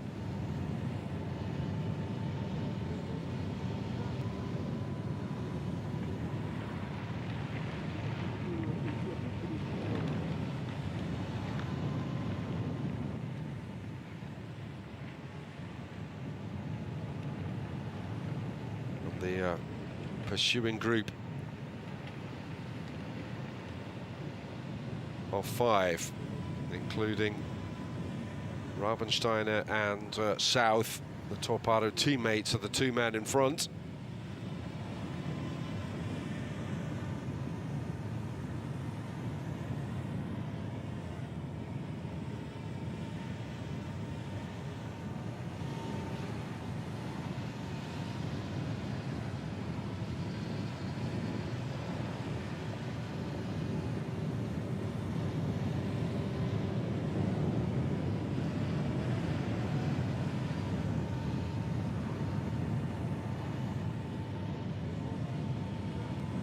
Their work cut out to try and catch Doragoni and De Cosmo, who are going to work together, no doubt, to try and stay out in front until the very closing stages. As I say that, looks like Doragoni's put a bit of distance between himself and De Cosmo, who just had a little, possibly slightly nervous look over his left shoulder to see where and if there are any pursuers. There are, but I don't think you'll be able to see them with the gap around 20 seconds or so.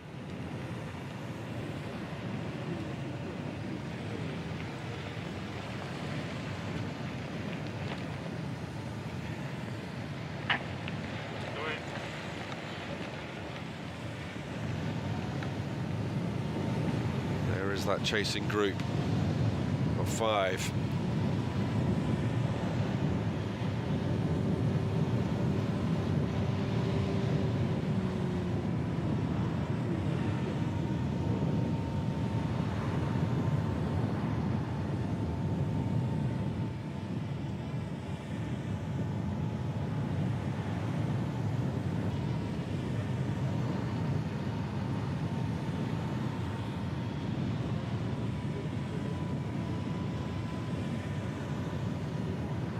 Laurent Cheneval is in there as well.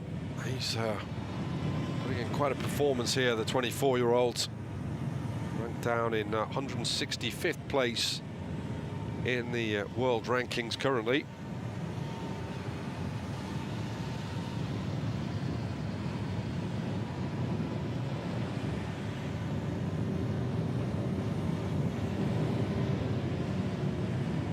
Win back in March, though, in the Coupe Auvergne-Rhône-Alpes race in France across the Olympic course, cross-country Olympic format.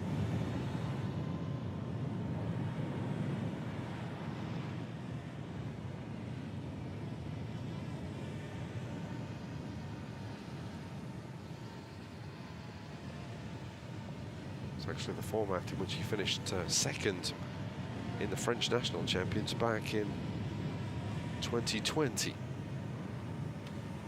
was still a teenager.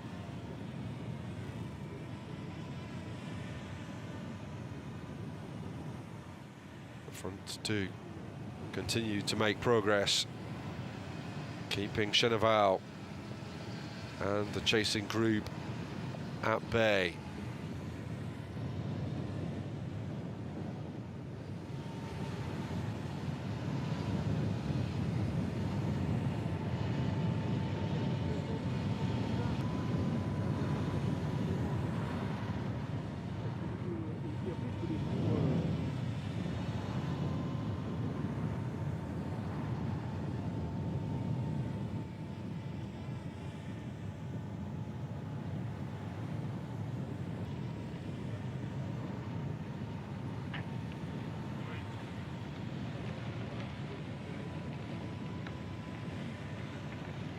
Get some idea of the gap between the leaders and this chasing group as we saw the leaders go through here some time ago. It's not a comfortable lead, but it's relatively handsome. Now what's happened here? We've got one of the lead riders pulling away. My money's on Doragoni because he was really impressive, and it could be De Cosmo there just losing ground, and maybe that's why he was looking over his shoulder, because that's often a sign of you're tiring and you're worried about who's coming up behind you. Is this the decisive moment in the 2025 Roc D'Azur?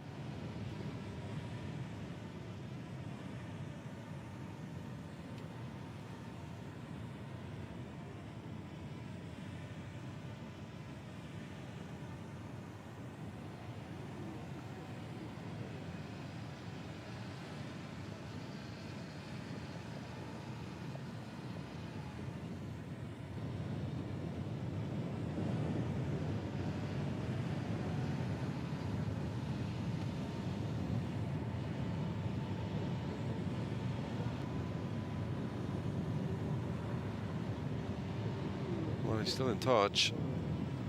The two riders at the front. Maybe just a difficult uphill section.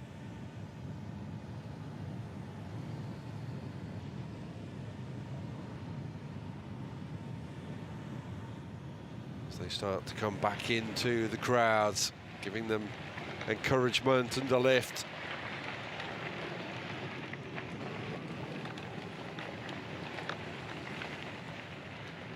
In fact, it's Doragoni who's in second place, as you can see, with the 49 on his back.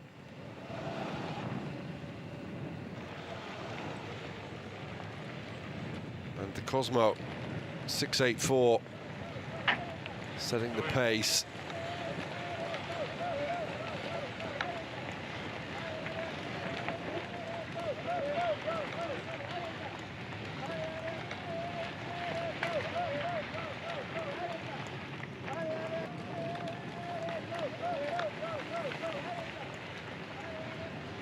Intrepid camera work. Not a lot of space for riders and the media as they head up. The two lead riders onto the legendary Bugnon climb.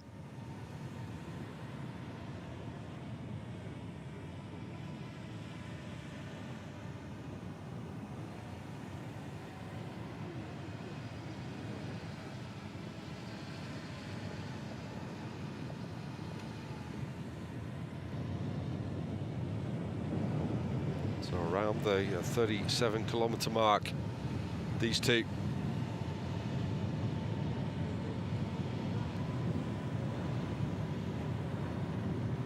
One more steep climb before they head down towards La Gaillarde. Back up again. And then it's more or less plain sailing into the finish.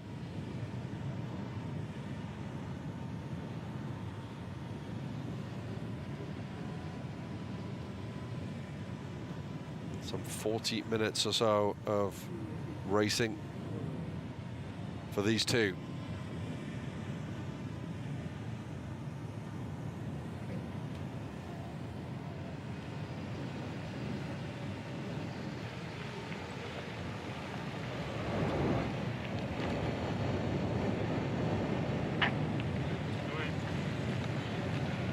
De Cosmo, who was 2 minutes and 46 seconds behind Wout Allemand on Friday in the cross-country marathon race.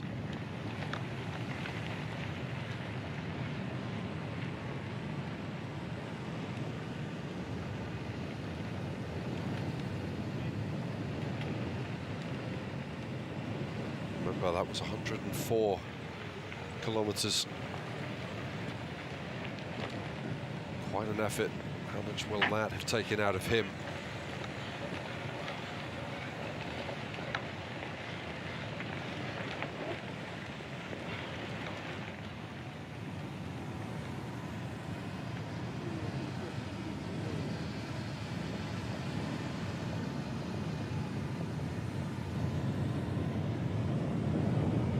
The pursuing group starting to splinter as well.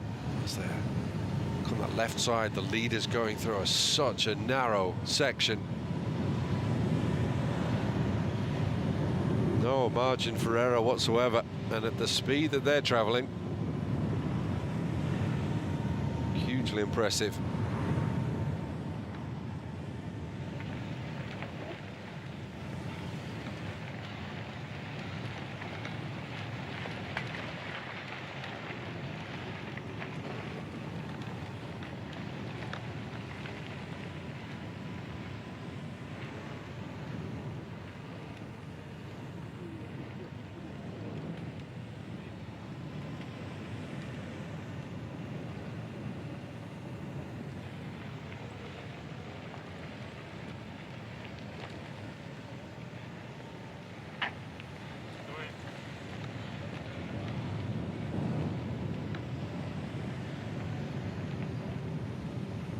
Dorigoni not taking part in the marathon on Friday, so maybe he will be the fresher of the two.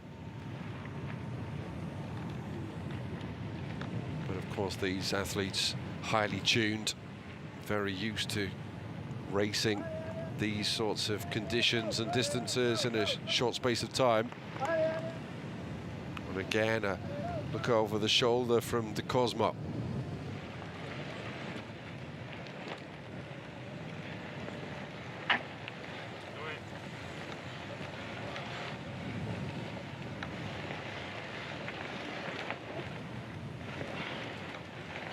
This is where the technique comes into play. Speed on the downhill sections.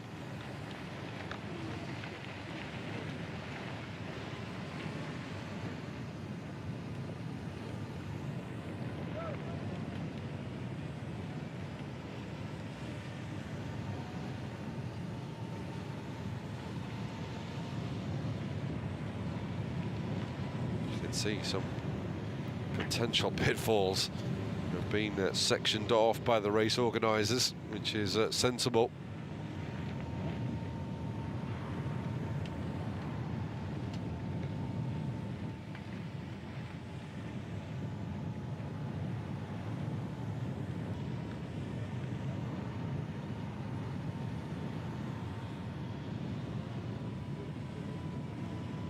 Sharp right-hand turn, and even the motorbike is losing the lead riders, such as their tempo.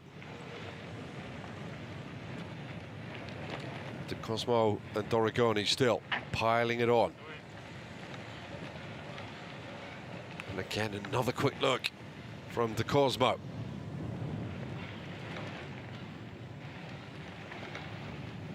Surely just going to see empty roads, an empty trail behind them. Apart from the fact that there's a motorbike hot on their heels, bringing us these incredible pictures.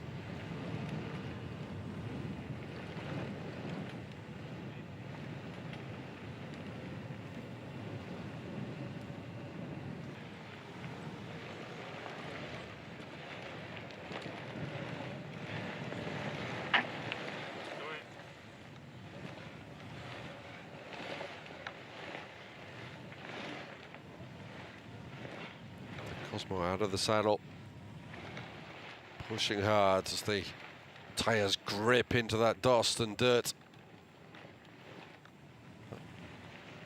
and the loose rocks.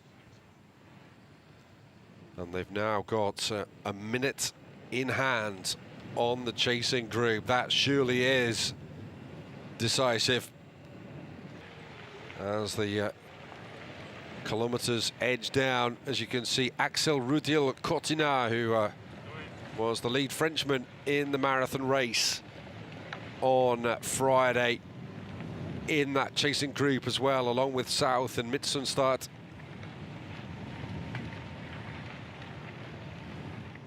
They've got a lot of work to do. With 39 kilometres gone, you can see just some 16 kilometres left now.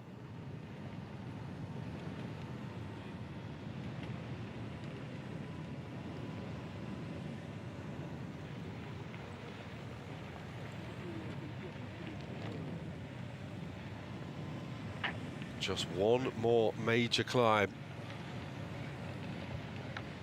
which they're on now, before the end.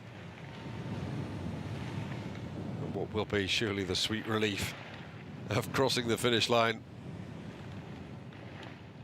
And don't forget that there are thousands and thousands back down the course, and they'll be cycling for some hours to come as they just take on the challenge of this epic race, the Roc D'Azur.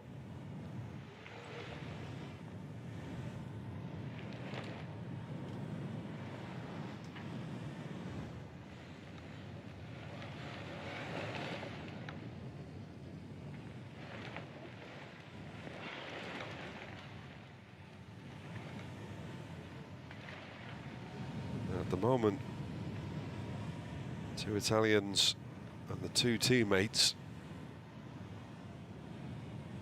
will just be working together to keep the chasing pack at bay, but you wonder how it'll play out in the closing stages as the motorbike lays off and we head back down the road to the chasing group.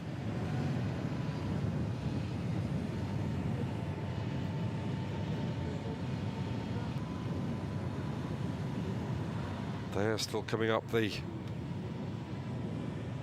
Bugnon climb, almost there.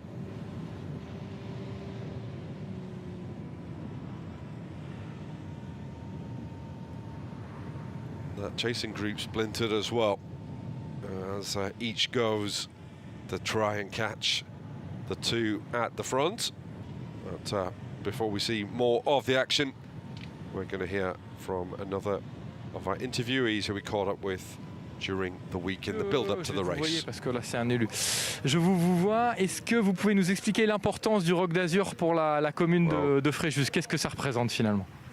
This is the Deputy Mayor of Fréjus, who's in charge of the sports, Patrick Perrone. Said, could you explain what it means to the town? It's a beautiful love story. It's been going on for 29 years now, since 1996. It's a wonderful story that I've seen grow because I've been part of every edition. But beyond that, it brings great economic benefits and visibility to our region, since the event now extends to Saint Raphael and Roquebrune. So it's truly a beautiful love story, and above all, an important source of economic impact for our towns. We wrap up what has been a very busy season. You've seen almost 30 years of the Roc D'Azur. What's changed? What's evolved or transformed over the different editions of the race? Well, the number of riders, of course. At the beginning, there were about 2,000, I think, for the first edition in Fréjus. The organisation of the race has evolved too, as have the routes and the number of volunteers. We now have over 1,000 volunteers for the event, whereas at the start there were only about 200 to 400. That's what's changed the most, and also the public, who keep coming in large numbers and remain very loyal to the event. We're delighted about that, and this year, to top it all off, welcoming everyone here with beautiful weather. I'm really happy for us, for the city, and for everything that we've organised here in Fréjus, because this is one of the major events of the season. And one last question: why should people come to Fréjus? Well, people should come because the sky is blue, the sea is blue, and blue in our hearts as well. It's a place where life is good. So I encourage everyone to come and live in Fréjus, to come here on holiday and to join us, not just for the Roc D'Azur. Well, quite frankly, Mr. Deputy Mayor, I wouldn't mind living in Fréjus with the Mediterranean sun on my back for most of the year. It does get very busy during the tourist season of July and August, when it seems like all of France descends on the Mediterranean coast. But if you're looking for a little bit of a quieter time, but to enjoy the weather as well, October is a wonderful moment to visit. As you can see, fantastic sunshine as the grey is setting in elsewhere in Northern Europe in particular. So these gentlemen won't be enjoying the meteorological benefits of the Mediterranean lifestyle until this afternoon, as they try and chase down De Cosmo and Doragoni at the front of this Roc D'Azur 2025. The speed is so impressive.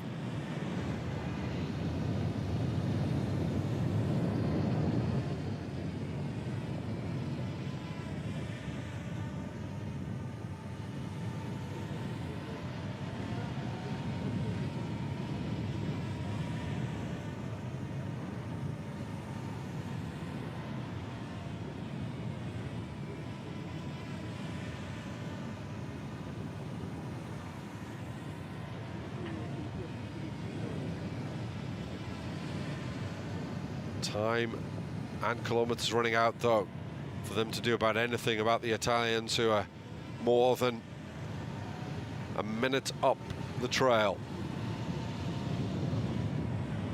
It's going to take a long bursting effort.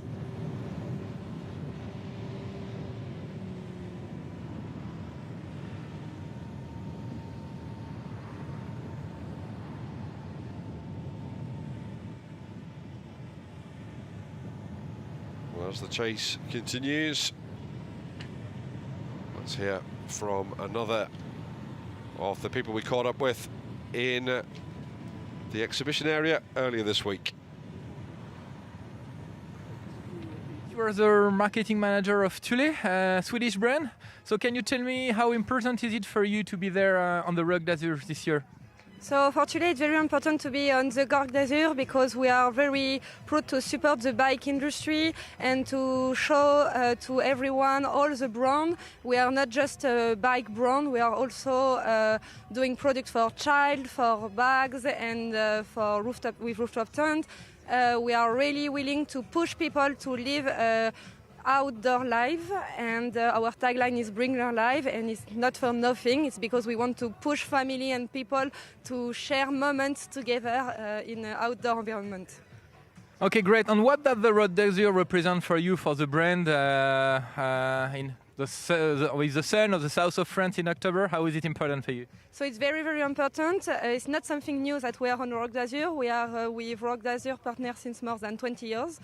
Before it was just a small tent, and we're growing with the event. Now it's become one of the best event in Europe, we can say, in terms of bike, with so much competition. So for us, it's really like the moment and time to test and try our product in real life and to meet our customer and to share moments with them.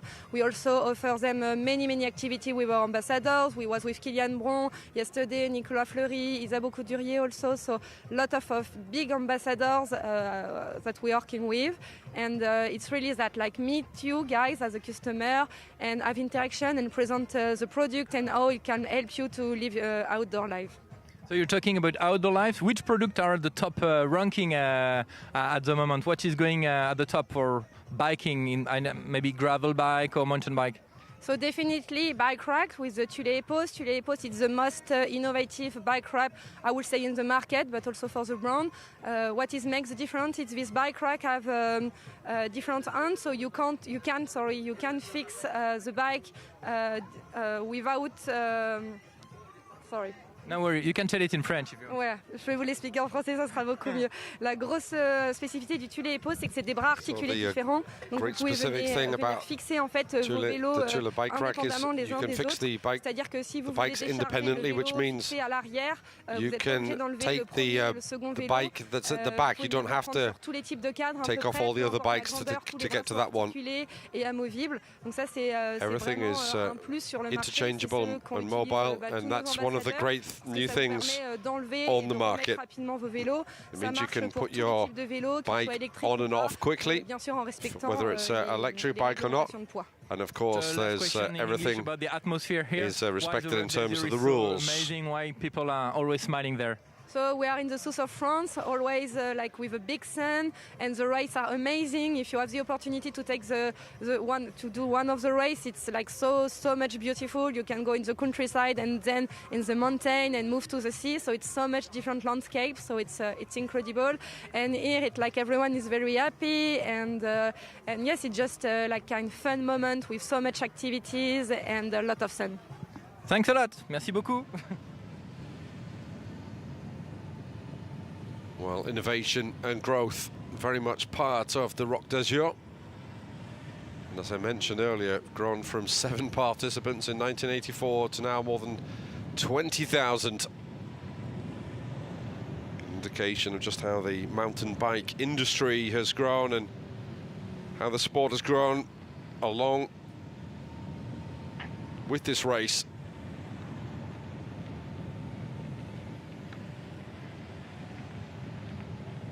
It does allow people to get out into the great outdoors, and France has such wonderful scenery and landscapes to take advantage of when you've got a mountain bike.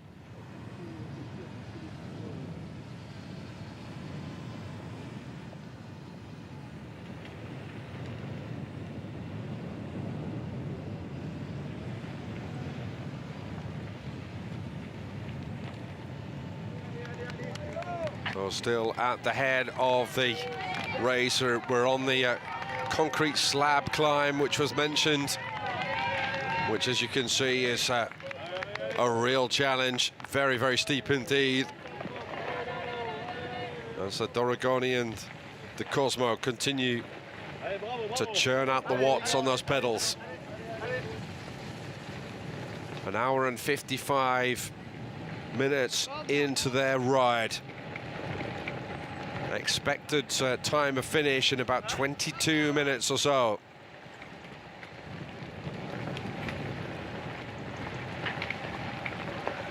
It is a short and vicious steep climb there.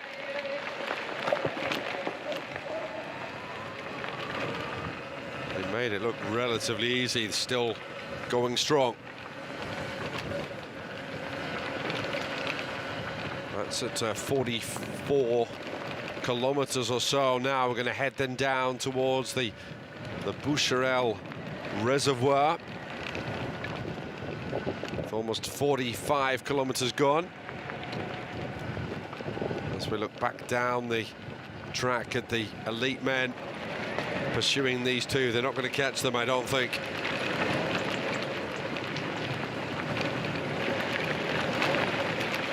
Barring disaster or a mechanical problem, the victory is going to be played out between Jacob Doragoni and Jordi de Cosmo.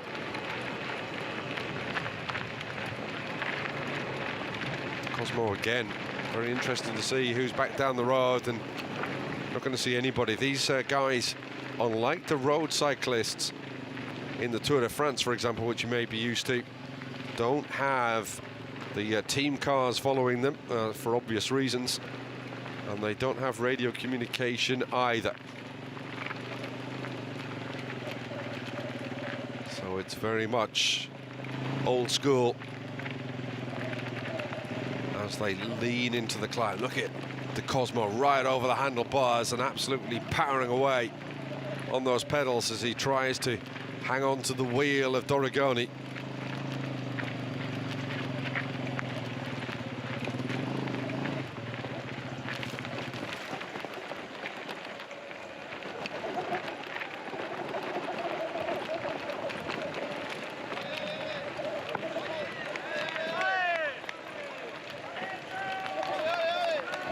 Feel the effort, and this is going to get steep here as well. Ali, come on, come on. Oh, and De Cosmo going a different route to Doragoni, and maybe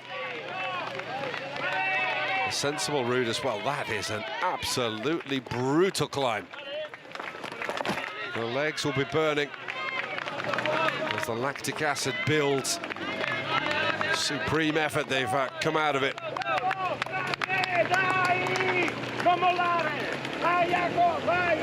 A little fist, clenched fist. Oh, thanks for the support from an Italian fan, from De Cosmo.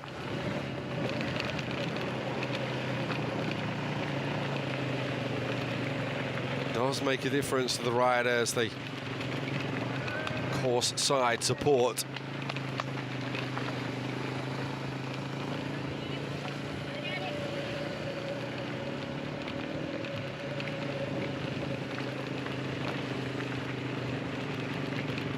See part of the course heading out, as it were, around the loop on that left-hand side as the leaders come back up the other side. It's a big loop, this course, of 54.9 kilometers, and they're going to head back down towards where they started.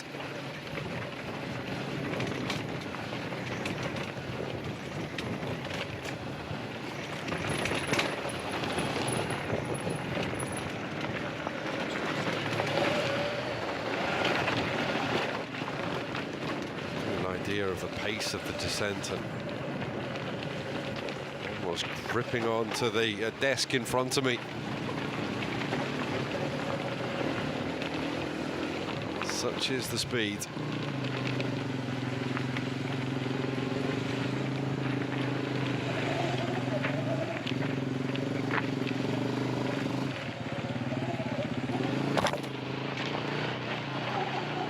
See the blue ribbons attached to trees and bushes along the route. That's so to demarcate the line that the riders have to follow.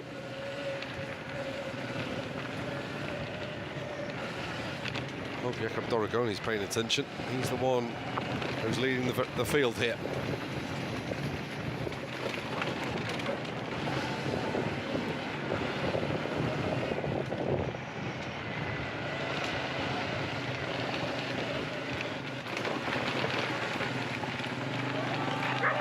Another short, sharp climb for the Italian duo at the front of the field of this Roc D'Azur 2025. You can see the motorbike behind with the camera fixed on the front. And the Mediterranean swings back into view for the riders at the front of the field.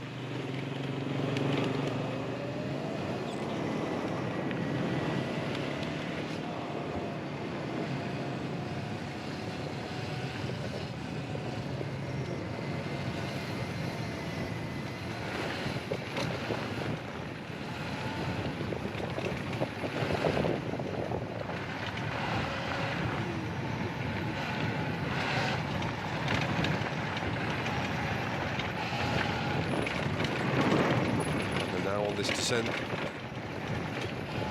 pace picking up.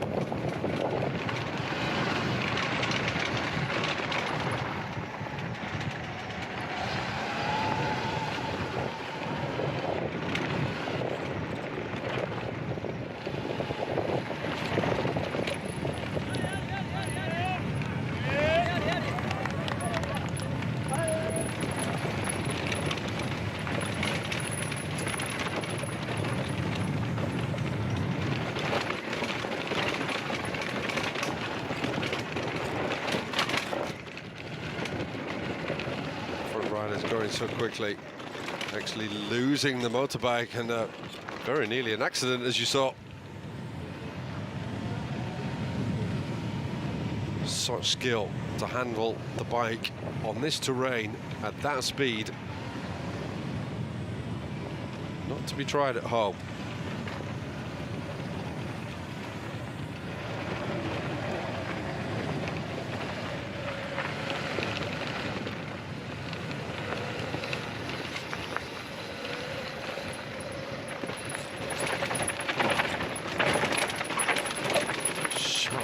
As well, look at that. Shuddering down across the loose rocks is Doragoni and De Cosmo. And now having to accelerate again and push on.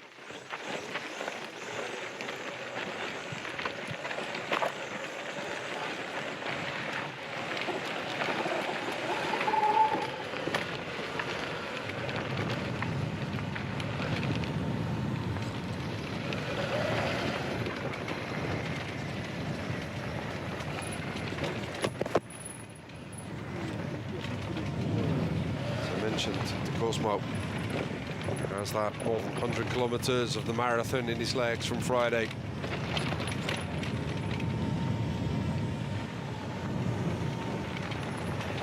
Doragoni should be the fresher of the two.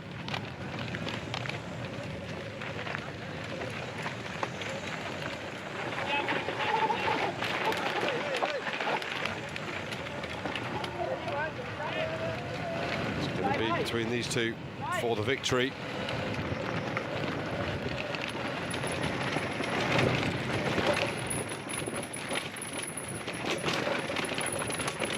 And it will be a first Italian winner of the race in the race's history.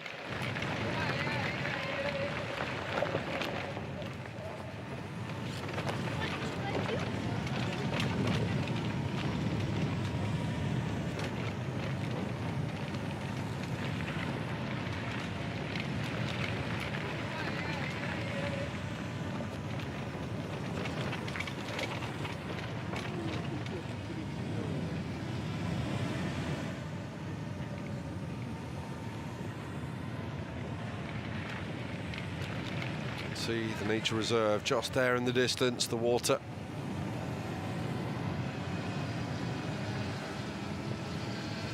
edging closer for these two who have about 10 minutes to go. It's the last feeding station.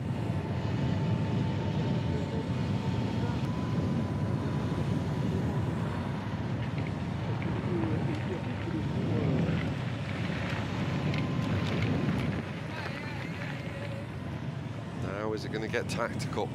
Doragoni has led for much of the race, actually. Cosmo has been happy to sit there on his teammate's wheel, which generally means a slightly easier ride in terms of the aerodynamics.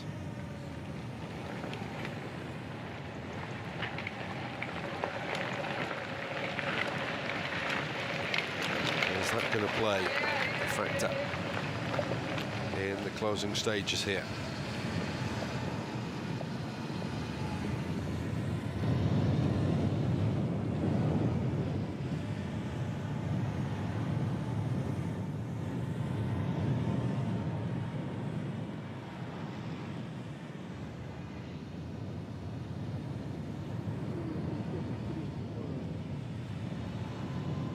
Another little climb here, and then there's a very, very steep descent.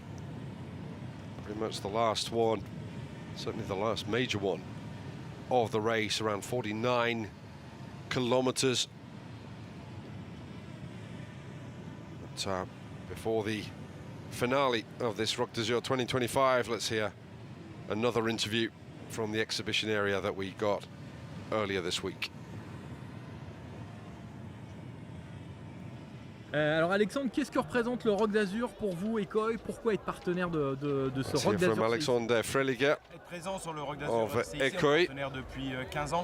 We've been a partner for 15 years. Ecoy is 24 years old, so we've been here since the very beginning of Ecoy's history. It's an unmissable event for mountain biking, and now it also covers other disciplines in the off-road cycling world. As you can see behind us, the crowd and the atmosphere are incredible. So it's a key place if you want to stay visible and connected with your customers, our future customers, and the cycling community in general.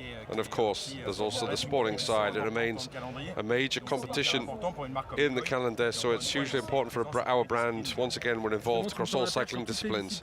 What are the current trends? What's working best in terms of your products right now? We're present across all categories: road cycling, triathlon, and mountain biking. What we're seeing right now in mountain biking is a strong trend around e-bikes. There's huge demand and consumption for e-bikes, and now riders also need to gear up properly for that category, especially since speeds are higher than on traditional mountain bikes. So protection becomes more important. People are looking for back protectors, but not necessarily the kind used in high-level racing, and they want apparel that allows them to move freely, stay comfortable, and still affordable. Un petit mot sur vos and a quick word about your ambassadors. You've got some great ones. Is it important to bring them here to meet fans and the public? Absolutely. The ambassador program is something really important for us, again, across all disciplines. Our ambassadors aren't just there for marketing or image. We actually rely on their feedback. They test our products in advance, and we work together to develop new ones. That's the real purpose of an ambassador. When you have someone like Julien Absalon, and I don't even need to mention what he's done, the feedback we get from testing with him is invaluable. And now with Cedric Gracia, maybe fewer wins, but he's an incredible tester.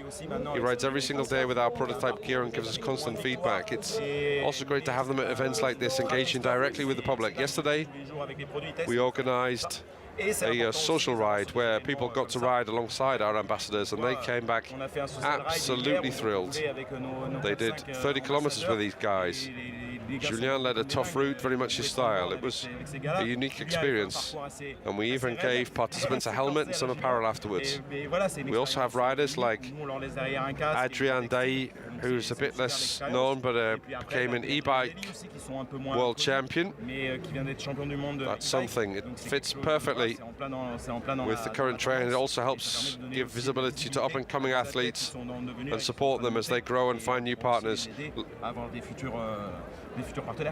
Dernière question, c'est quoi And the last question, what's the trending product for Equay right now? You mentioned safety gear, but what about something a bit more stylish or fashionable? What's the must-have? Our all-terrain mountain bike pants are doing really well. They've been a big hit. And then there are sunglasses. They're hugely successful, both the entry-level models and our magnetic ones, where you can swap lenses instantly thanks to the magnetic clip system. That's really the standout product here at the show right now. Merci beaucoup. Merci. Well, as I said, this whole event crucial to the mountain biking scene and a real occasion for all mountain bike enthusiasts as we get another view of this fantastic part of the world, the Mediterranean coast. And a look at the lead two in the women's race. They've got a handicap to Georgia Marchette and Rosa van Doorn. More than 2 minutes on Lauriane Durafour of France, and over 3 minutes ahead of Chiara Gualandi of Italy.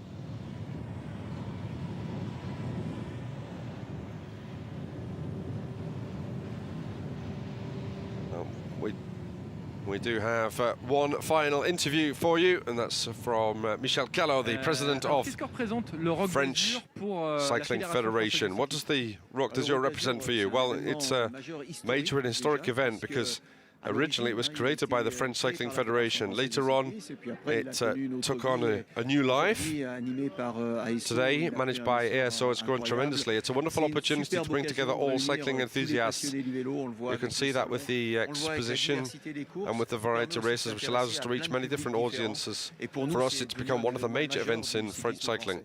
Alors justement, le vélo, c'est presque speaking about bikes, this was a mountain bike event back in the 1980s. Today, we can say it's about all kinds of bikes.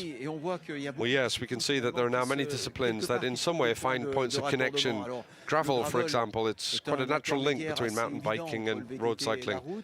But we also see here, especially at this time of year, there's some great road circuits too, and mountain biking has been the catalyst at the Roc D'Azur for these connections, simply because athletes now practice several different forms of cycling. How's French mountain biking doing? We've had some incredible results recently. From a federation point of view, how do you see the state of it? Well, from a sporting perspective, mountain biking is doing very well. We're dominant in both downhill and cross-country. There's clearly a new generation rising. And let's not forget Victor Koretsky, who still and remains the natural leader of the French national team, now that Pauline Ferrand-Prévot has switched to the road. But we're competing at the highest international level in World Cups, World Championships, and with a strong new wave of riders coming up. So from that standpoint, we're feeling very confident. Vous avez senti un effet, justement, il y a eu les Jeux Olympiques avec de grands succès l'an passé. You noticed a growing enthusiasm following last year's Olympics. This year, Pauline made everyone dream on the tour. Now we have more success coming up. Do you feel a renewed interest in competitive cycling? Well, calling it an enthusiasm boom might be a bit of an overstatement, but we can certainly feel a stabilization. Competitive cycling has been declining for a number of years for many different reasons. But I believe that powerful images, especially those great champions, are the best showcase for a sport and absolutely essential to sustain it. And right now we're lucky to have plenty of those inspiring figures. So there are all the right conditions for our clubs to find good ways and strong arguments to recruit even more members. Let's get straight to it. I can't resist about asking Paul Sextus. Everyone's talking about him. European Championships, an incredible Dauphiné. How do you see him? Is he the next big thing in French cycling?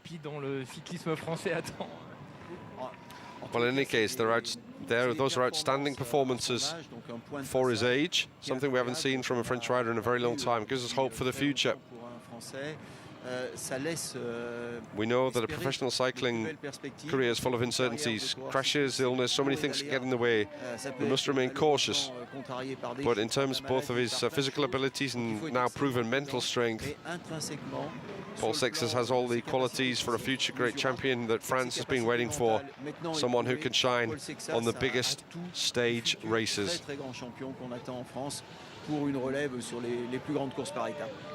Merci beaucoup.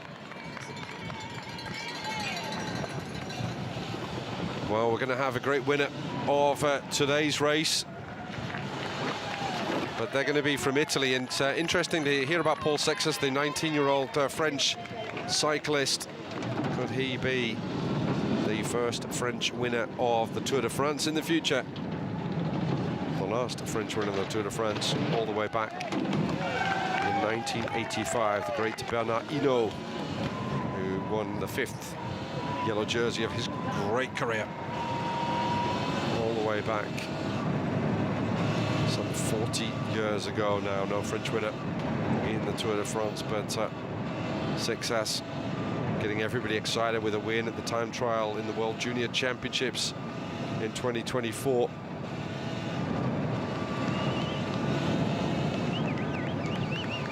Won the Tour de l'Avenir, the young Tour de France, if you like, this year.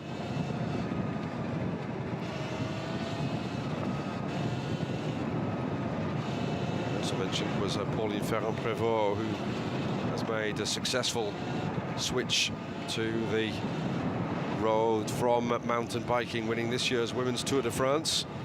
So 2 individual stage wins as well.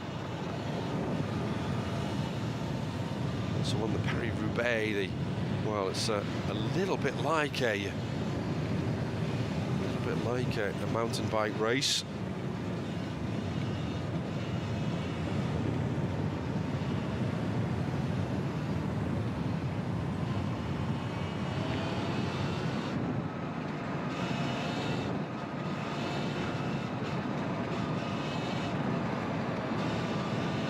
In front of this Roc D'Azur 2025, it's Jacob Doragoni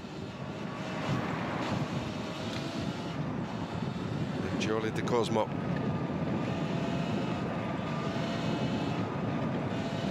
Who will have the speed at the end of more than 54 grueling kilometers. Nice bit of tarmac right here. That'll be appreciated as De Cosmo just moves ahead of his teammate, and Doragoni on his wheel, getting that nice aerodynamic position right behind him.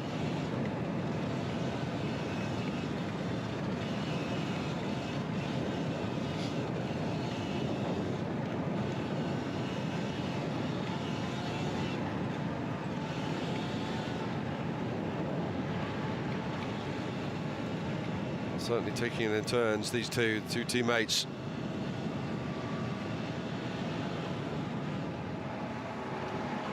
Pushing on the pace, ensuring that no one is going to come up and surprise them from behind.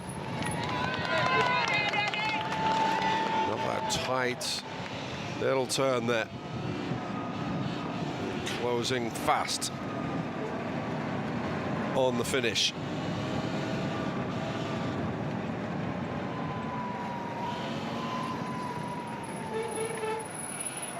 Brake squeak for another tight turn.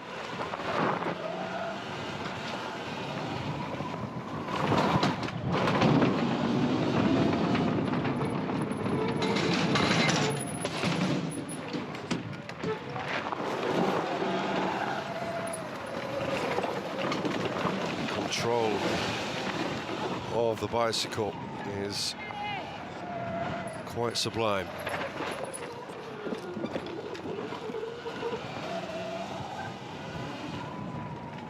Balance as well as the fearlessness.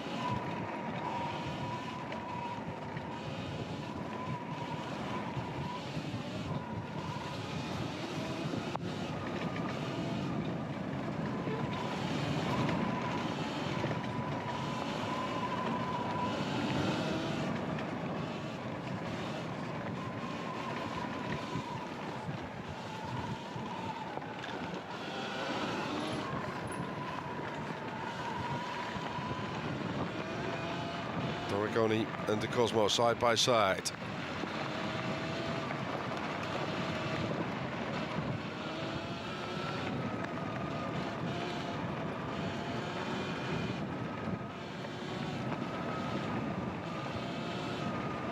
De Cosmo now heading into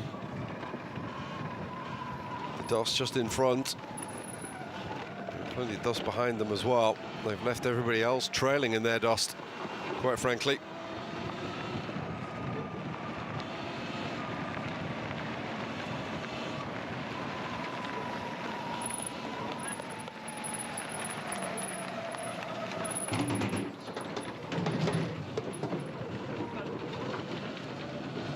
Again, this section of bridges across the water. Finish just about a minute or so out. Who is going to have that little bit extra in the legs?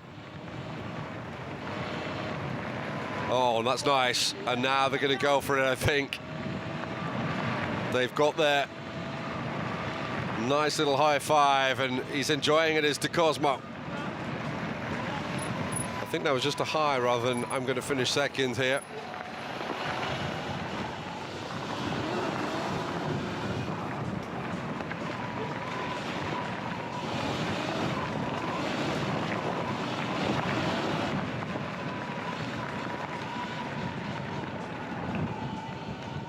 Dorigoni and De Cosmo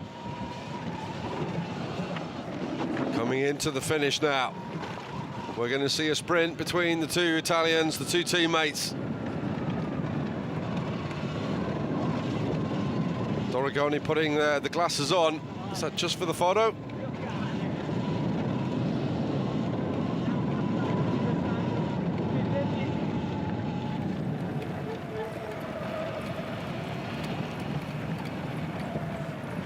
Dorigoni and De Cosmo. Nobody making a move as yet.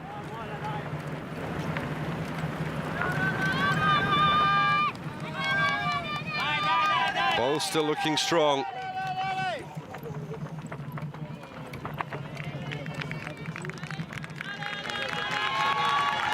And De Cosmo asking for more from the crowd as he and Dorigoni come through. Nice high fives. And it's Dorigoni who's going to take the win, but De Cosmo more than happy to allow it. Didn't challenge in the end. Dorigoni takes the win. And fantastic scenes of sportsmanship and camaraderie from the teammates, the two Italians.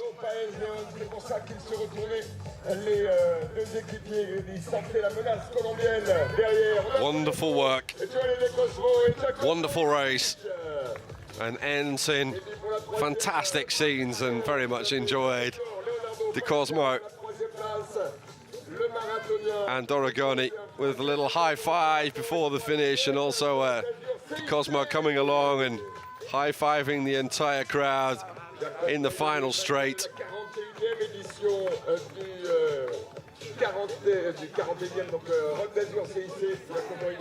Camera just switched away from the third place rider.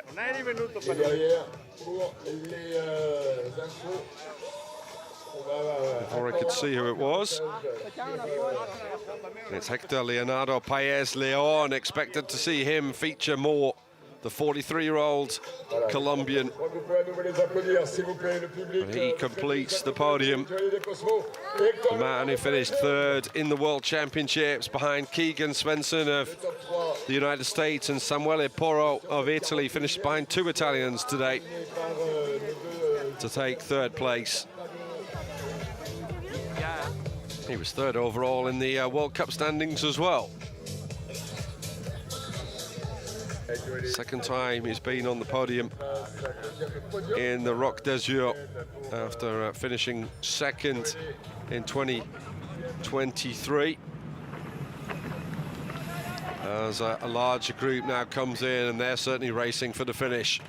Look at the pace as they really launch towards the finish line, and those behind them better move, quite frankly. Need a bit of space. Casey South, who comes across the line around 10th place, congratulates Dorigoni on his win.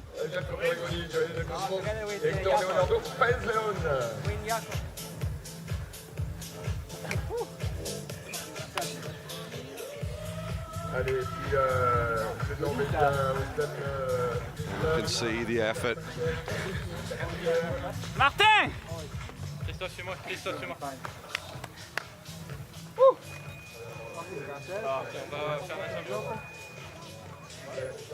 There's Hans Becking. Quelqu'un peut demander pour l'interview, s'il vous plaît? Dutch rider. Ravensteiner, the fourth of the Torpedo riders.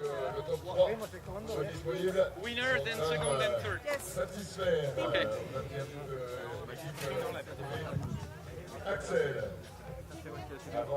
There's today's winner, Jacob Dorigoni. Do the interview live TV in English, all right? Yeah. Let's hear from I him. will tell you 5 seconds before I ask the first question. Yeah. Fine for you? Yeah. Ok. Paris, est-ce que vous êtes prêts pour l'interview? On est en place pour le premier. Just setting up the C'est Christophe technical qui cadre, c'est moi qui pose les questions. connection. Ok, vous êtes prêts? Vous me dites. Okay, Jacob, congratulations. Few words about your race today? Yeah, today was a team race for us. All four was in front. We were super strong. And on the second or third climb, me and Joe attacked. And the other controlled the race in the group. And yeah, we make a time trial like Cape Epic together, full gas all race. And yeah, this victory for me is really important because I broke my hand at the European Championship. And since there, I did only 2 races, and the hand was not ready. But the shape was good, and I only need my hand to also be strong in the descent. And now everything comes together, and this victory is amazing for me. How did you decide for the victory with your teammate? Yeah, about my season with the crash, he said, no, you need a victory, and he leave it for me. And yeah, he did second on Friday, today second, so also for him it was a really big weekend. And yeah, for me this victory is really great because yeah, I set my hand. I broke the scaphoid, and now to be back in front of the race with the strongest is amazing. Last question about the atmosphere on the race. It was really crazy, the sun, the crowd. Yeah, Col de Bugnon is incredible. It's like Tour de France or Giro d'Italia or Lombardia yesterday. Everyone is screaming, and yeah, you have 1 meter to climb, and there is so much noise, and you don't feel anymore your legs. You go only full gas. Congratulations, thank you very much. Great story for Jacob Dorigoni. As he said, broke his hand in the European Championships earlier in the year. Came in short of full race sharpness. But great teamwork too from De Cosmo. And the two dominating the race. And De Cosmo very, very happy, as you can see from his reaction. I love that. The high fives to the crowd at the finish, and Dorigoni taking the win. And some decent performances in the cross-country Marathon World Cup this year. An 8th place on Elba, 14th in Andorra, and 20th in Girona at the end of the season. Well, let's hear from his teammate. We are live, sorry. Joël De Cosmo. Okay, sorry, so... Yes, few words, sorry, about the race today with with Jacob, your teammate. How was it? Yeah, it was really good. We race always together with Jacob in the stage races together. So yeah, we know really well each other, and we decided at the beginning was like all together the team. So we decided to go fast, attack, and yeah, nobody follow us. So we pushed together all the races. Jack was fresh to me. I raced here on Friday. I did 2 times second, so that's good. I'm really happy that Jack win because he broke the hand at the middle of the season. So it's a well-deserved win for him. Yes, he tell us that you let him win a little because he break the scaphoid, and it's a gift for him. Yeah, it's a gift, but it's a teamwork, I would like to say. My season was so good this year. I was like more than I expected, so for me it's true to like let Jack win. So he's a deserved win for him. Last question about the Roc D'Azur, the event, the atmosphere, the sun, the sea, the crowd. How was it for you? Wow, it was crazy. My first time here was in 2004. I was like a little kid, and every year I come here because I'm from near to France. It is a pleasure to be here, and also a real pleasure to be on front, both races on Friday and on Sunday. So, yeah, really a dream for me. Congratulations again. Thank you. It has been a great couple of days for Johnny De Cosmo.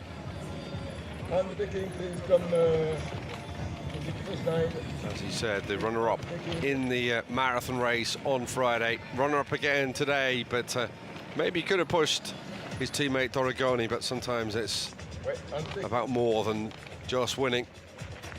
And he was very happy to help his teammate across the line after a difficult couple of months following that hand injury. But there really was no let-up. Now let's hear from a real legend, Héctor Leonardo Paes León. Bueno, estoy muy contento de poder lograr esta posición. I'm very happy to be able to get this position. It was really difficult, but I like that. Unos años y me cuesta, pero I've been here a number of years. I'm happy with my run. It was with my race. It was really fun. How did it feel here with a lot of sun, with a lot of people? It's very spectacular. It's a great race to finish the season. I really like it. Una cerveza? What's next? Maybe a beer? Hay que festejar un poco. Muchas gracias. He's going to enjoy himself after the race. Héctor Leonardo Paes León, 43-year-old. Just asked if he was going to have a beer. I don't think he's going to do that. Esatto. Tu sai che ora è il podio? Non lo so, bisogna chiedere. Almeno oggi siamo tutti però, Sì, bruttissimo, dai.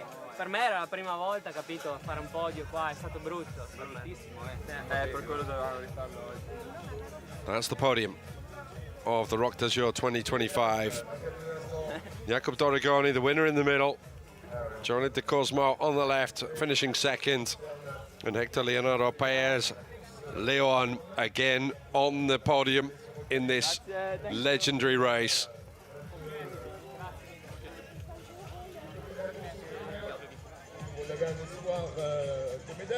Confirmation then of the top 10. Dorigoni, De Cosmo, South in 5th, and Rabensteiner as Torpedo dominating proceedings. Martin Fanger was one of the early leaders. He's in 6th place.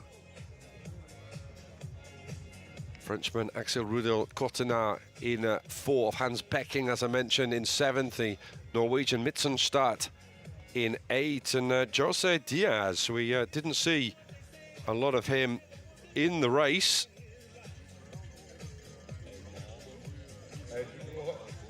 From the Buff Megamo team, the two-time Portuguese national champion, taking 9th place. A bit further down the field, another couple of Italian finishers in 16th and 17th in Trabalza and Clarissi. Laurent Cheneval, who was in that chasing group for quite a distance into the race, eventually coming in 12th. Il est dans le top 25, c'est Bretler 24e position, et nous avons Clément Berthet qui en a terminé. Clément avec a few people scattered on the beach. I'm sure that'll fill up this afternoon. Clément Berthet, présent vététiste à la base, qui a basculé sur la route et qui affectionne the question there was, where were you towards Clément Berthet? That's Axel Rudel Cottenard on the left. Won the French title, cross-country marathon title earlier this year, having finished runner-up previously on a couple of occasions. As I mentioned earlier, the best rider in the cross-country marathon event here on Friday.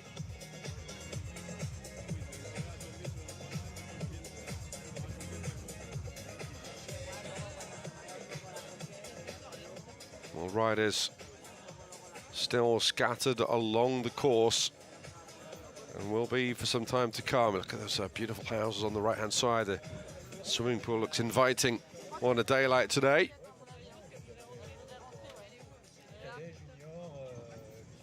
Women's race 2 hours and 30 minutes old now. Last time we saw it, Rosa van Doorn was leading, along with Georgia Marchet. They had a healthy lead, those two, over the rest of the field.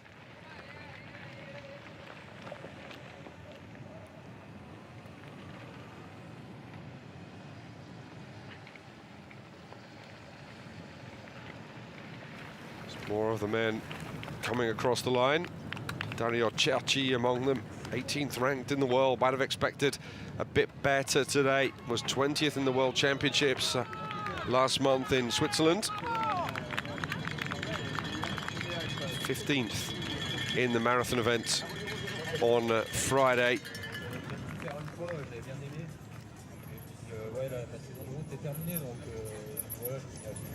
Revenir dans les sentiers. Sans pression, voilà, c'est vraiment 100% plaisir.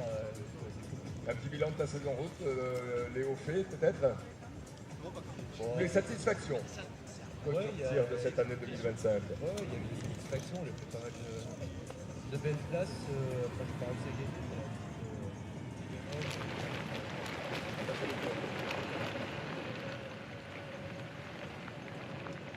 Still a number of très bien, merci beaucoup Clément Berthet. elite male athletes crossing the line. On va pouvoir aller du côté des infocourses pour essayer de récupérer Ivan Montet of France. les dames. All right, crossing the line with a grimace, the 23-year-old. Sure, we'll see him on the Roc D'Azur in the future. And smiles as well amongst the relief. Finally getting over the line. A little bit of post-race discussion about how their individual efforts went. Julien Viormenet of Switzerland, they just disappeared off the right of your screen.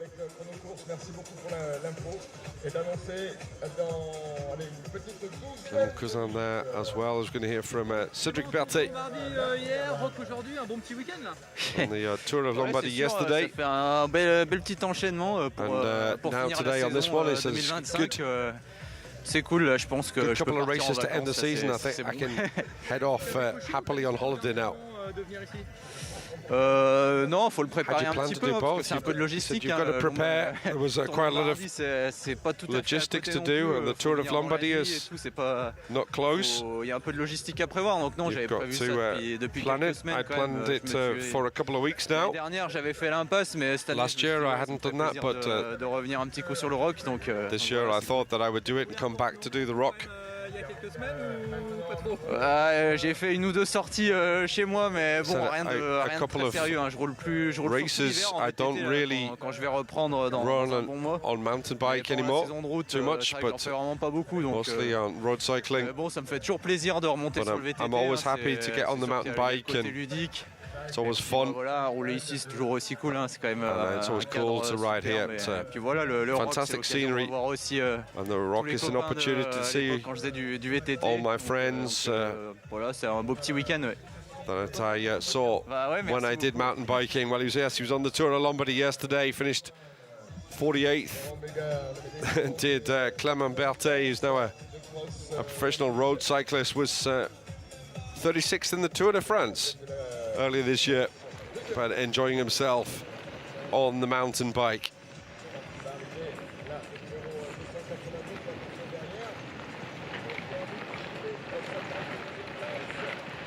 As are a number of these riders who are still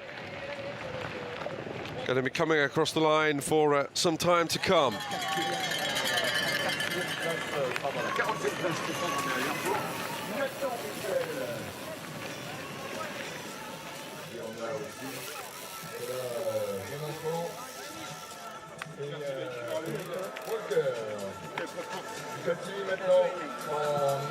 I saw Emile Walker there in the pink and blue, the Frenchman, coming across the line.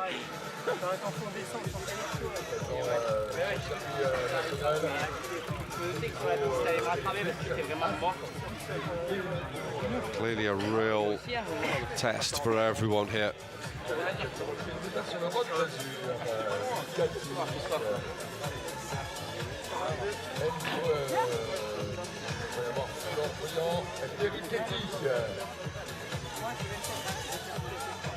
Nathan Roussel just at the front, just 19 years old, with 1.333 on his bike.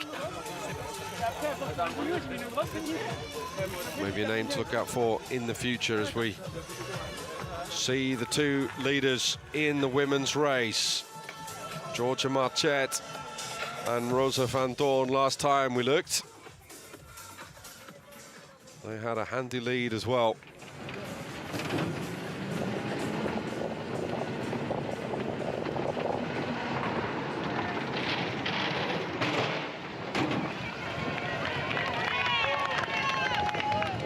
They're going to come along to the nice tarmac section.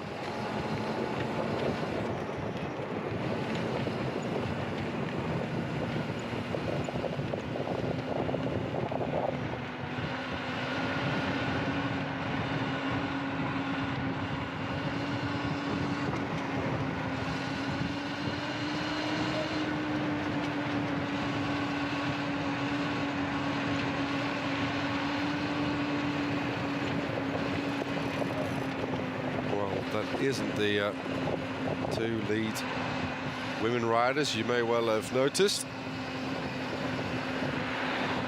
Right at the back is Paul Guillou of France.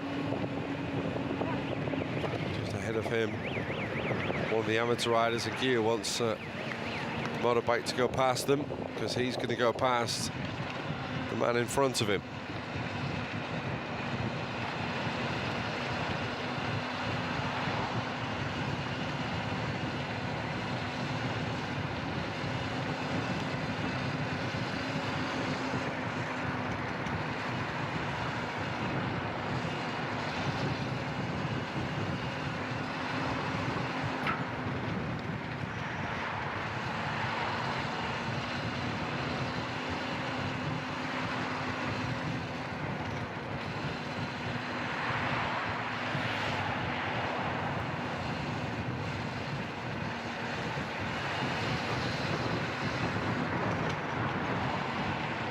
What a finish to that race for the men.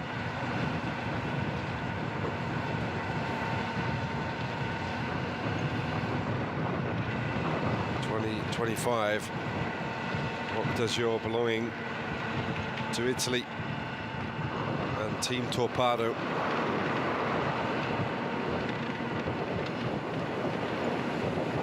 First Italian winner in the event's history.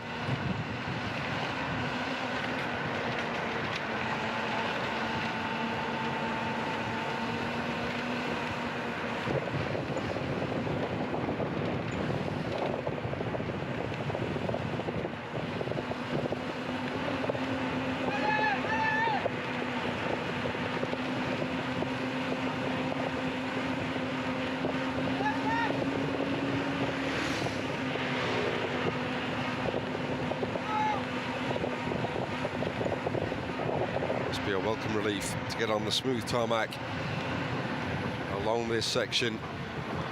It's going to be the tight left-hand turn here, or right-hand turn, excuse me. And you've got to stay to the right, as they were told.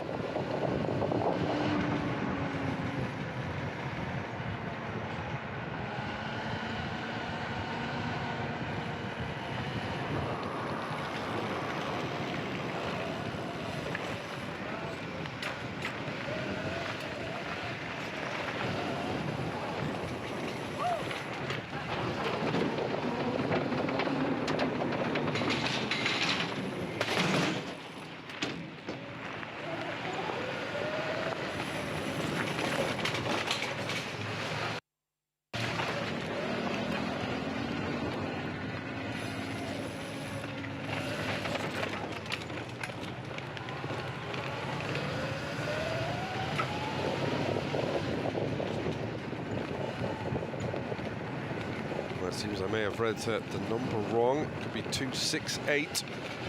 Lauriane Durafour of France, but she was in third place last time we saw the women's race, with Van Dorn and Marchet some 2.5 minutes ahead of her.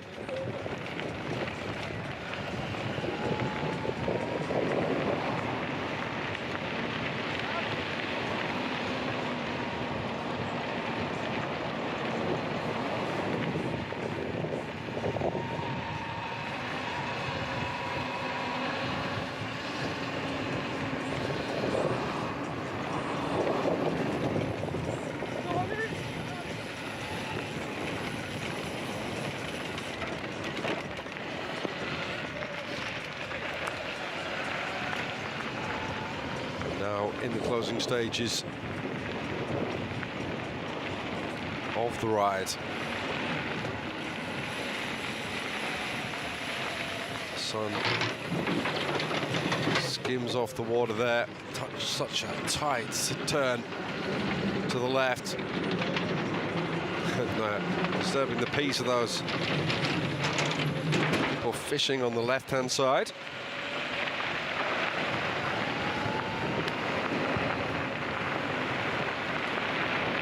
Back on the gravel trails, the gravel roads around this nature reserve.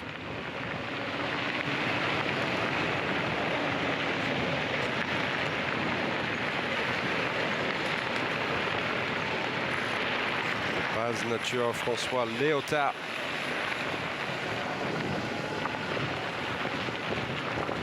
Right on the Mediterranean. Former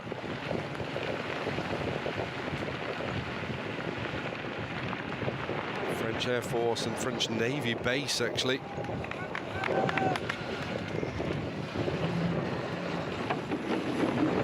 Obviously important area strategically for the French military. Now an important area for fun, fitness, good health, and just enjoying the wonderful scenery this part of the world.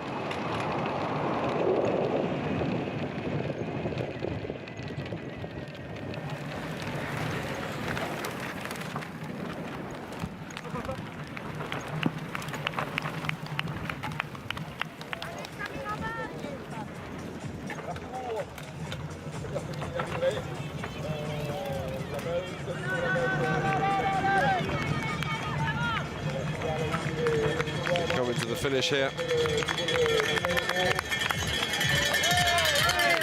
the 2025 Roc D'Azur. It's a delight just to finish this hugely challenging course. It was Paul Guillou, as you could see, as he went through the picture.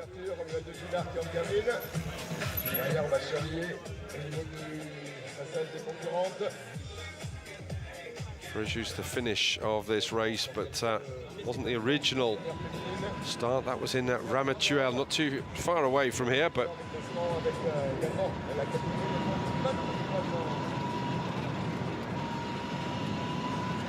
You're on the second place? Second. Second, yes. Where? She's going with the men's. The men's? What? The first is? First there, with the men's.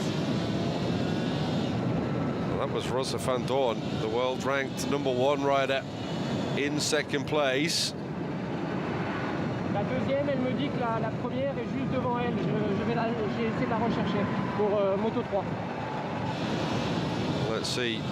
Saw Van Dorn confirming that she's in second place right now. As we get another fantastic aerial view from the drones that have been peppered around the course.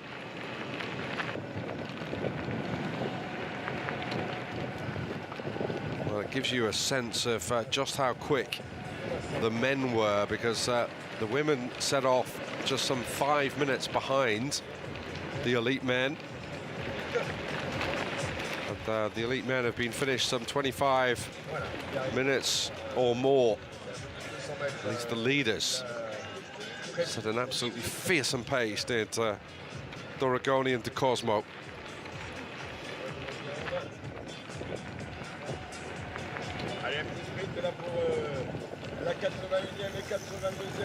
I'm assuming it's Georgia Marchette who is in front. She was alongside Van Dorn with about 32 kilometers gone, but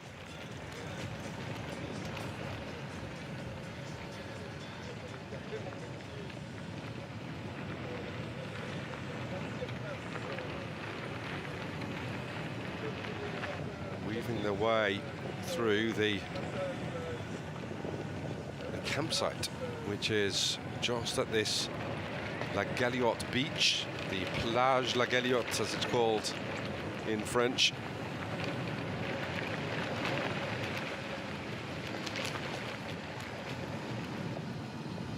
And rumble across that little bridge and then along the road here towards the finish.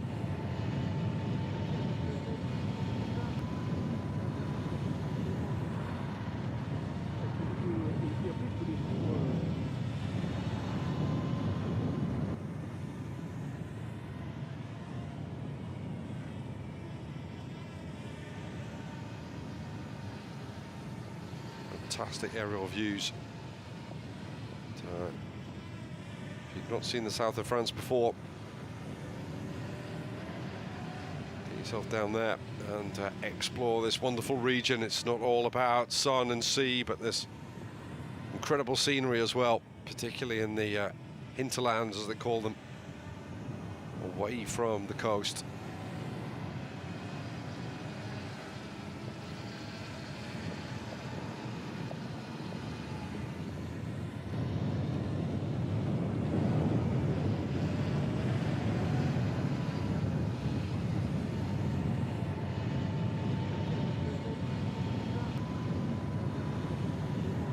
Camera's still trying to pick out Georgia Marchette from the crowd. Of course, the elite women mixed up with the later finishers in the elite men's race.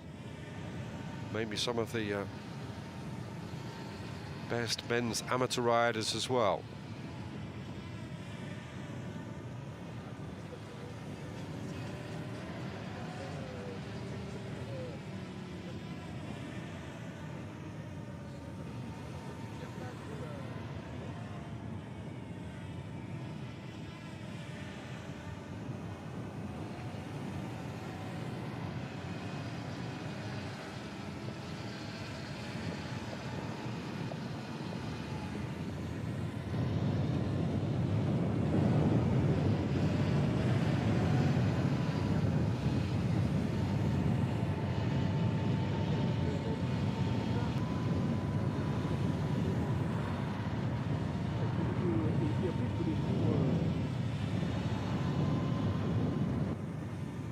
Perfect day.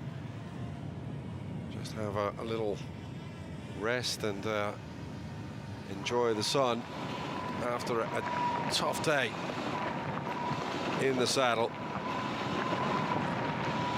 And I think that is Marchette, indeed it is.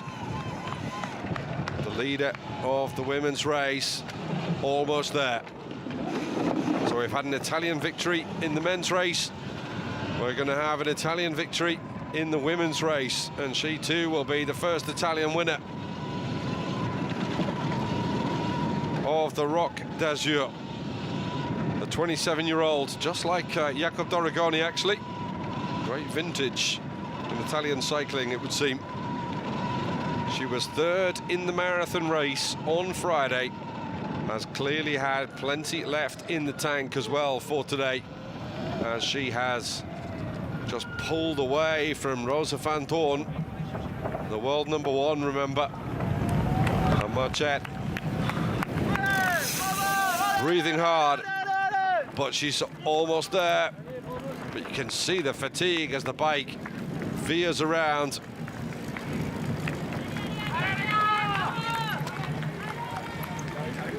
superhuman effort from Giorgia Marchet. And it's going to be a fantastic win for the Italian. Giorgia Marchet takes the win in the women's Roc D'Azur 2025.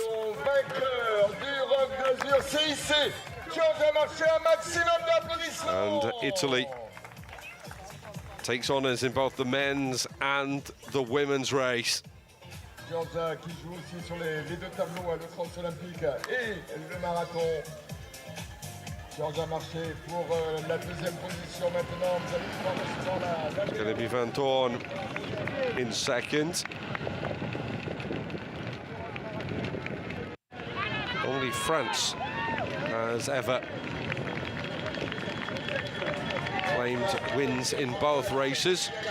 Italy joins the hosts as Van Dorn of the Netherlands takes silver.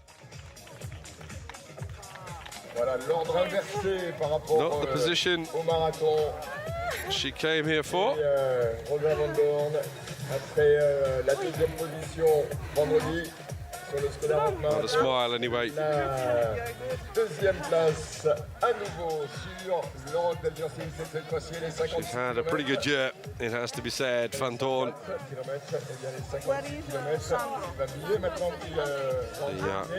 The cross-country marathon World Cup winner. La troisième.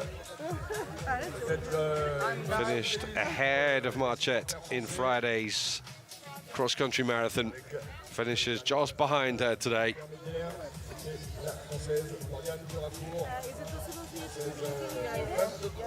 So interesting that De Cosmo, who was second in the marathon on Friday, finishes second, and Van Dorn, who was second in the marathon, finishes second in the women's race too. Well, let's hear from the winner of the women's race, Giorgia Marchet. Well, congratulations for this great victory. Can you describe us a little bit your race today? Yes, it was an incredible race. We battled together, me and Rosa, a sportive battle, and in the final I pushed hard in uphill and downhill, and in the last 10 kilometers I created a gap, and I push hard also in the flat part, and I win this credible race. That it was an honor to win, because it's a dream. When I was young, I hope to win this race one day, and now I win, and I am so happy. Can you describe us a bit the atmosphere along the race, the crowd, the sun? It was amazing, no?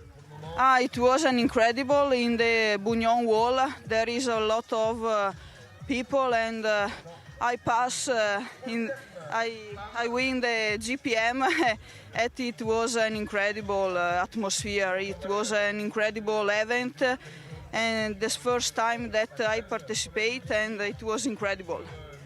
Thank you very much. Congratulations again. And just to add, it's a good week for you because... Congratulations indeed, Giorgia Marchet.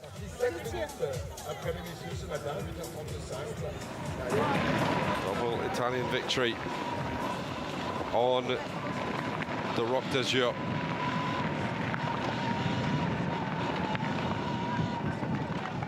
And we're going to have an Italian in third as well, Chiara Gualanti.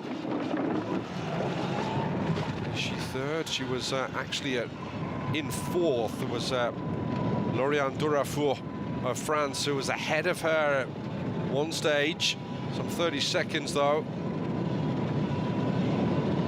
Gualanti second in the cross-country marathon in a race in the Dolomites, the beautiful Dolomites, last month. As we're going to hear too. Well, congratulations. A few Rosa words Van Dorn. about your race today. Yeah, it was an amazing course. I really enjoyed it. We went quite fast from the beginning, and we took our pace and yeah, it was super nice. Can you describe us a bit the atmosphere along the race, the Col du Bugnon? It's a crazy atmosphere for mountain biker. Yeah, the crowd is amazing. I never saw so many people around the course. And everyone was cheering and on the climbs. It was, wow, that gave so much, so much motivation. What is the program now? To have a rest or to have a swim in the sea? Sorry? What is your program now? First we do a little party because it's our last race with our team, and then I fly back to the Netherlands, and next week I have my nationals. Congratulations. No rest for Rosa van Doorn. The national championships coming up next week. Perfect, thanks. Surely she'll soak up a little bit of the sun as we have the confirmation of the men's final standings. Jacob Doragoni, the winner, but really coming across the line pretty much together with teammate Jolie de Cosmo. Hector Leonardo Paez Leon adds another line to his honours. The great Colombian taking third place in the men's race.